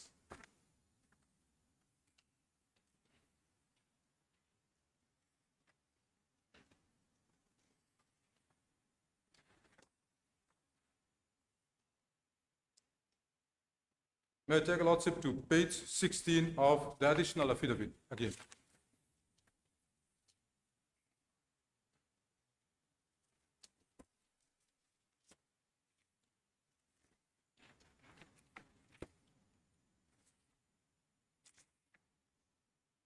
Page Yes. 16.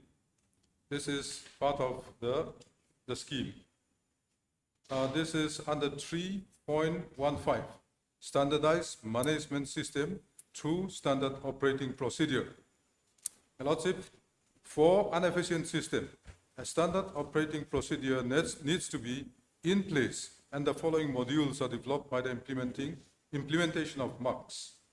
And there are certain things like beneficiary registration and verification, claims, management adjudication, anti-fraud and grievance redressal, and E, verification and categorization of private healthcare providers.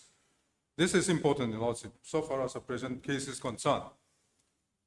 Whether a particular hospital, private hospital, has been identified or categorized as provided here, here it says as healthcare providers differs in terms of service quality provided as well as other factors, it is judicious that categorization of private healthcare providers based on an exhaustive criterion be made. This can justify the variation in incentives of services, while at the same time it would bring efficient government fund utilization for services and government-sponsored schemes. This categorization is also an attempt to bring improvement in quality of services across the network of private healthcare providers, motivate them to aspire for continuous enhancement of services, thus contributing to overall efficiency.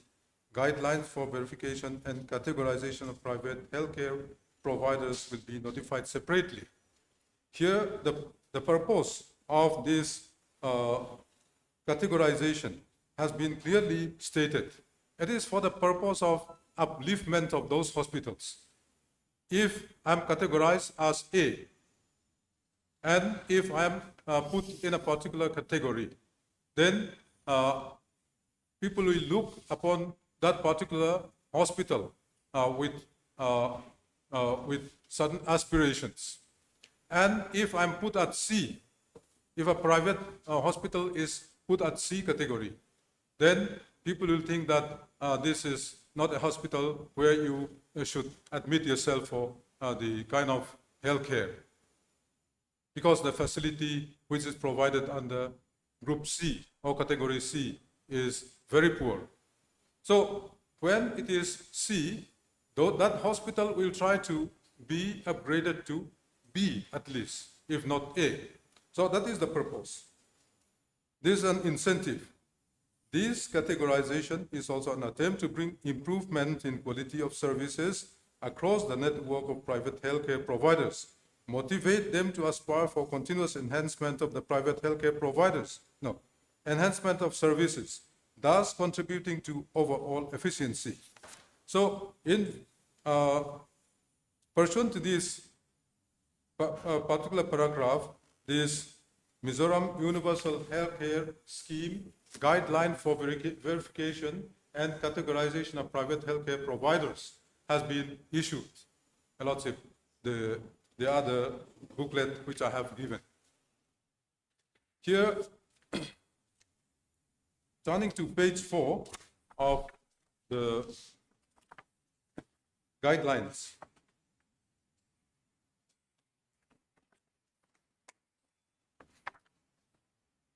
This is subclause 2.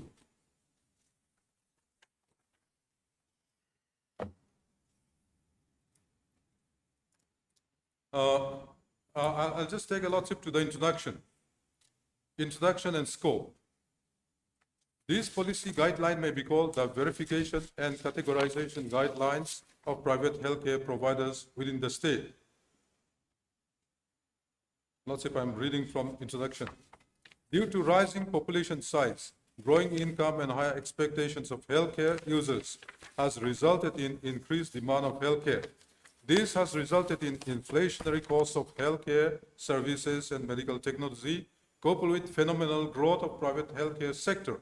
Simultaneously, the public sector alone cannot cater to the requirement of the general population. Thus, the need to onboard more private providers to provide healthcare services prevalent.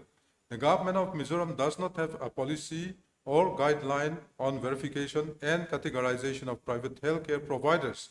Therefore, the Department of Health and Family Welfare is framing a policy or guideline of verification and categorization of private healthcare providers within the state, where the beneficiaries will get cashless health benefits for treatment within the state. However, as healthcare providers differ in terms of service quality provided as well as other factors, it is judicious that categorization of private healthcare providers based on an exhaustive criterion be made. This can justify the variations in incentives for services, while at the same time it would bring efficient government fund utilization for services under government sponsor scheme. This categorization is also an attempt to bring improvement to quality of services across the network of private healthcare providers, motivate them to aspire for continuous enhancement of services, thus contributing to overall efficiency. For all empaneled private healthcare providers verified and categorized under MUCs, additional incentives will be provided from the base package rates as per categorization.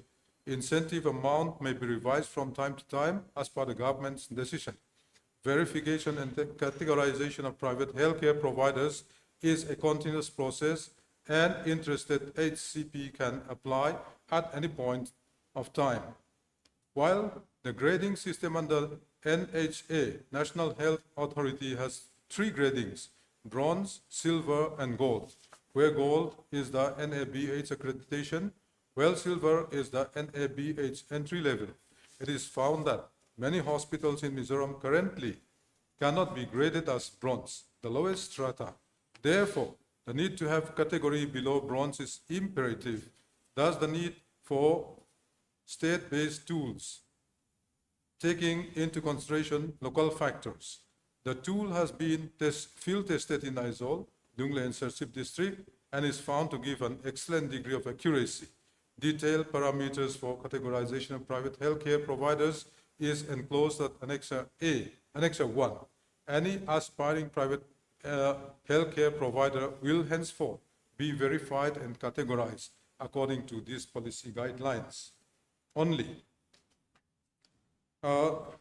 Lordship, this is in the website of the government, MUCs. It can be printed out. It is not known here. Okay, not necessary to go through all this. Yes. Lordship, why I have taken this particular point is that this Dutlang hospital, which we have regarded as one of the prime hospitals in Mizoram, even this has not been graded. It has not been properly graded. It has not been categorized. And what they have stated is that even, all the hospitals in Mizoram, they have not been able to be categorized under silver or gold. Silver is NHCP having NABH entry-level accreditation. And gold is HCP having NABH full accreditation. So far as the hospitals, the private hospitals in Mizoram are concerned, they are below gold and silver. Some may even be graded to be bronze, but that verification or categorization has not been done. There is a format in the Annexure 1, verification and categorization checklist. All these things have been put in paper, but not implemented in actual. So, in spite of the good attempt on the part of the state government to make proper healthcare system to be provided to the citizens of Mizoram, they have not properly implemented what they have attempted, what they have aspired for. And now, they are not even allowing one particular hospital to have any access to the MOA signed by that particular hospital by another hospital. So that confidentiality is being kept. But while this is the guideline for verification and categorization of private hospitals, there has to be transparency. The checklist is there. If you have all these facilities, you may be given this particular point. If you don't have, then you will not be graded as such. So that checklist has been provided here in these guidelines for verification and categorization. But this has not been implemented even by the state. Not to speak of the Mizoram State Healthcare Society and the Mizoram Synod. Now, this lacuna in the implementation of the Mizoram healthcare, the MUCs, is clearly understandable And now they are trying to keep everything confidential. But at the same time, Lordship, if I take Lordship to 2016, 3 SCC, 2016, 3 SCC, page 525.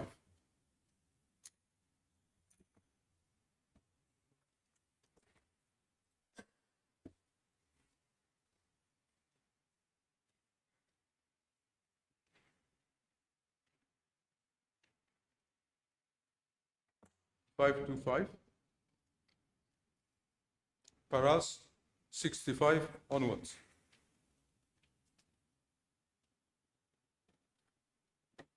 Page 563. The relevant para is at page 563. Lordship, the Lanet Ezi was talking about the fiduciary relationship as contemplated under 8.1e. Though they have not said anything, but this appears to be important. Information available to person in his fiduciary relationship unless the competent authority is satisfied that larger public interest warrants disclosure of such information. Lordship, now coming to the relevant paragraph 65. This is the case of RBI versus Jayantilal. In the present case, we have to weigh between the public interest and fiduciary relationship which is being shared between RBI and the banks. Since RTI Act is enacted to empower the common people, the test to determine limits of Section 8 of the RTI Act is whether giving information to the general public would be detrimental to the economic interest of the country. To what extent the public should be allowed to get information. Now, asking the same question in respect of the giving information to the general public, whether it would be detrimental to the economic interest of the state of Mizoram. Para 66. In the context of the above question, it had long since come to our attention that public information officers, under the guise of one of the exceptions given under Section 8 of the RTI Act, have evaded the general public from getting their hands on the rightful information that they are entitled to.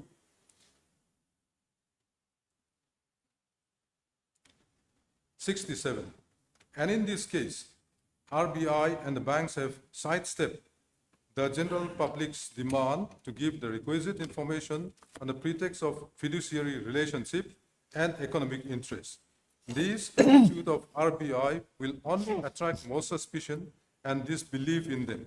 RBI as a regulatory authority should work to make the banks accountable to their actions. Page 75, Lordship. Para 75 and 76. The ideal of government by the people makes it necessary that people have access to information on matters of public concern. The free flow of information about the affairs of government paves way for debate in public policy and fosters accountability in government. It creates a condition for open governance, which is the foundation of democracy. But neither have the fundamental rights nor the right to information been provided in absolute terms. Fundamental rights guaranteed under Article 19, Clause 1A are restricted under Article 19, Clause 2 on the grounds of national and societal interests. Similarly, Section 8, subsection 1 of the Right to Information Act 2005 contains the exemption provisions where right to information can be denied to public in the name of national security and sovereignty, national economic interests, relations with foreign states, etc. Thus, not all the information that the government generates will or shall be given out to the public. We're not asking for everything. All the information regarding the patient information in respect of that particular hospital. We're not interested in the patient information. We are interested in the negotiated rate, because that will be applicable even for the other hospitals. But what the petitioners are afraid appears to be that if this rate is known by the other hospitals, they'll also come and ask for the same rate. What kind of dealing is this, Your Lordship? They have to be transparent. But why they have chosen not to be transparent is that they have to keep that particular agreement only to the parties themselves. It should not be known by the other hospital. Otherwise, they will also try to get the same rate as negotiated between the Synod Hospital and the Mizoram State Healthcare Society. There are certain other hospitals which may be of a lesser quality, a lower quality. But the duty of the state is to categorize them. If proper categorization is made, then those in category C will not be able to seek the same rate with those in category A. So in that regard, this categorization and verification is very important. However, for reasons best known to the petitioners, this has not been done. And when it has been asked and directed by the CIC to disclose such information, now, not happy with the situation, they have come before Your Lordship. Whether they have done such things in public interest, that is the thing that needs to be scanned today, Your Lordship.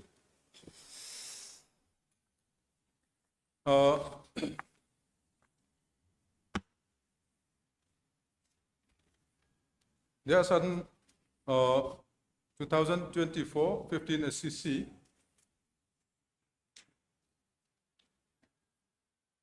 (2024-15 SCC), page 345. Lordship.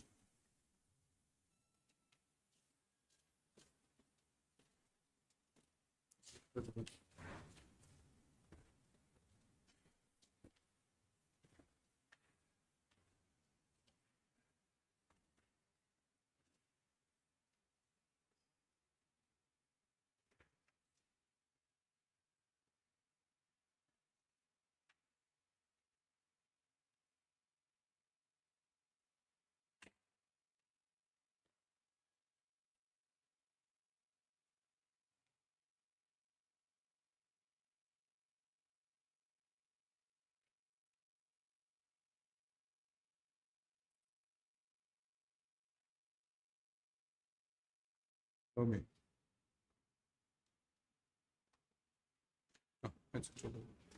Lordship, this is not important. 2016 can do them.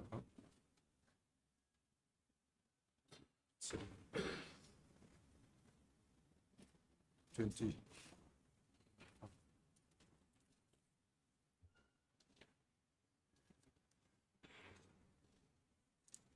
Lordship, the judgment of a 5-judge bench in the case of Subhash Chandra, Central Public Information Officer versus Subhash Chandra Agarwal, 2025 SCC. 2025 SCC, page 481.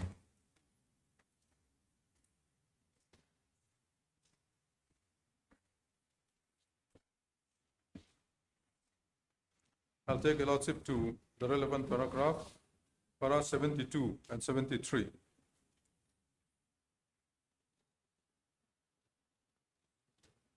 Para 72, Lordship. May I read the Lordship? Is it necessary? I will go through the same. Lordship. This is regarding confidentiality.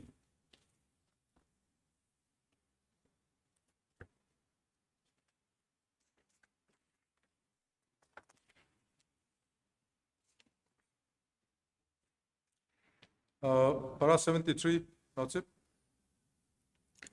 Okay, I will go through the same. All right. Not necessary to read out.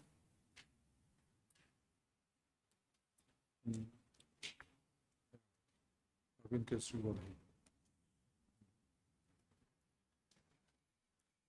Lordship, may I cite the judgment of the Delhi High Court Division Bench? Not necessary, since there are several decisions of the Supreme Court. Okay. Lordship, so in view of what has been stated and provided by the Apex Court in their said judgments, Lordship, the balance that need to be taken, the scale, is whether public interest should be given more importance than the private gain or the private interest, commercial interest of the third party.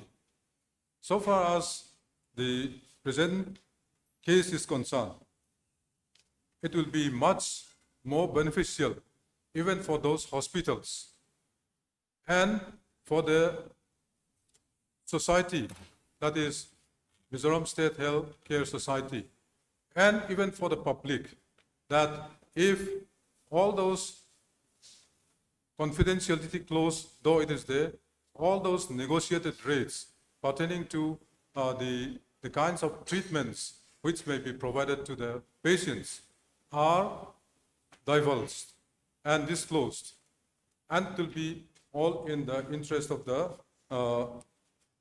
citizens. And non-disclosure of such things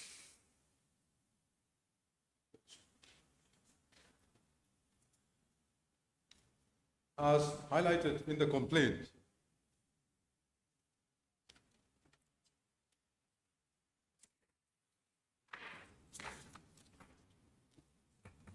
at page 24, Lordship, the learned AG had stopped at para 3 of the said RTI complaint, RTI online complaint at page 24.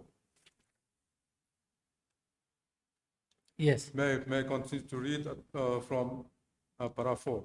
As soon as I was made known to the fact that my request under RTI cannot be fulfilled, I attempted to file first appeal. However, since RTI online portal displayed that request has not been registered by DAA, I have waited for a long time to submit first appeal since the request have not been registered by DAA. Till today, I have filed this complaint to you.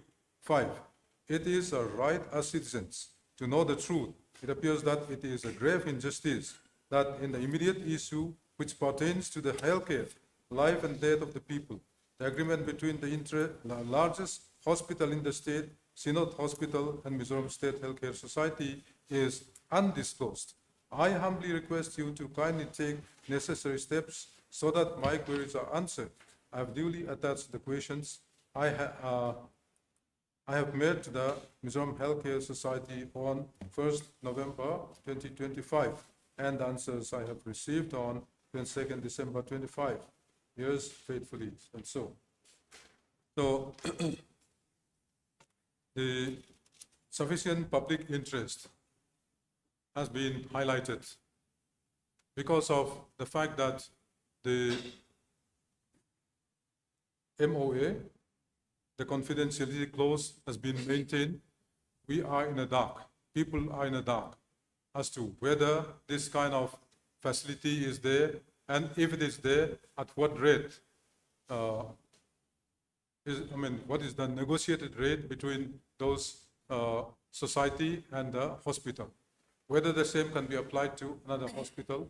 If it is not applicable, then I will prefer to go to this particular hospital. Then if this particular hospital, private hospital, is not having the same facility as available in that other private hospital, with the same rate, then it may be well advisable even for the citizens to get themselves treated in such hospitals. It's all in the public interest. Confidentiality will not help even those two agreeing parties. It's all for the benefit of the state as a whole, that the confidentiality clause is lifted and information is given as directed by the CIC in the impugned order. Lordship, in view of all this, the stand taken by the state or the petitioners is that they are misconceived, and it is all for the interest and welfare and larger public interest of the people that we have made such attempts. And as a result, Lordship, the petition being without any merit may be dismissed. Any reply? Yes. So much of time. But I was really surprised that my learned friend, while arguing, that most of the part of his argument I was hearing was really out of context. It has got no bearing so far as the main issue is concerned, the core issue is concerned. No matter, he is repeatedly harping upon one particular issue, that is confidential clause. Lordship, I will again take your Lordship to 8.1d, that the disclosure of which would harm the competitive position of a third party. So until and unless the third party is heard, the third party is allowed to make his submissions and explain everything, how can it be determined that whether any harm has been caused to the third party or not? The disclosure of which would harm the competitive position of a third party. So it has to be that the third party needs to be heard, because it is the harm which will be caused to the third party. So the third party can only explain that. That is my first submission. Secondly, my lord, all the legal points and the legal issues which have been raised by me had not at all been countered in an appropriate manner, or at all it had not been countered. There is no reply with regard to section 19.4, section 19 subsection 4. Nothing has been said with relating to section 19 subsection 9. With regard to section 11, I again repeat, my lord, under the proviso, I am protected.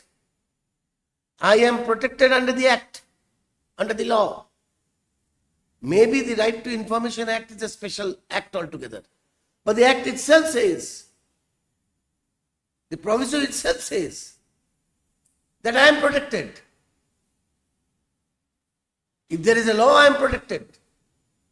And the agreement, it's a commercial agreement, which means it's under the Contract Act, my lord. And as such, I am protected. So, larger public interest, again, I want to say that it has to be weighed properly, and only after hearing the third party, it can be decided whether at all it is possible or not. If I am not heard, I have been denied natural justice, my lord. Okay. That's all. Heard, Mr. Thought clarification regarding third party. Third party has been defined under section 2. 2N. 2N. Third party means a person other than the citizen making a request for information and includes a public authority. Mizoram State Health Care Society is also a third party. It is not only the hospital which is a third party. the third party contains, or it contains those Mizoram Healthcare Society and the hospital who are making the agreement. So this third party includes the healthcare society as well. So they have been hurt. They have been hurt. Even the hospital was hurt in the sense that the information was given and they have given the reply.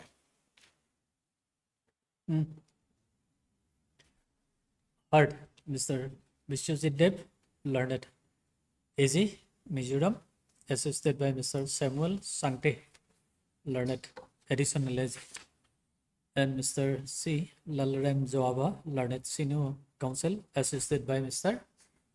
learned counsel for the respondent number 1 and 2, and Mr. learned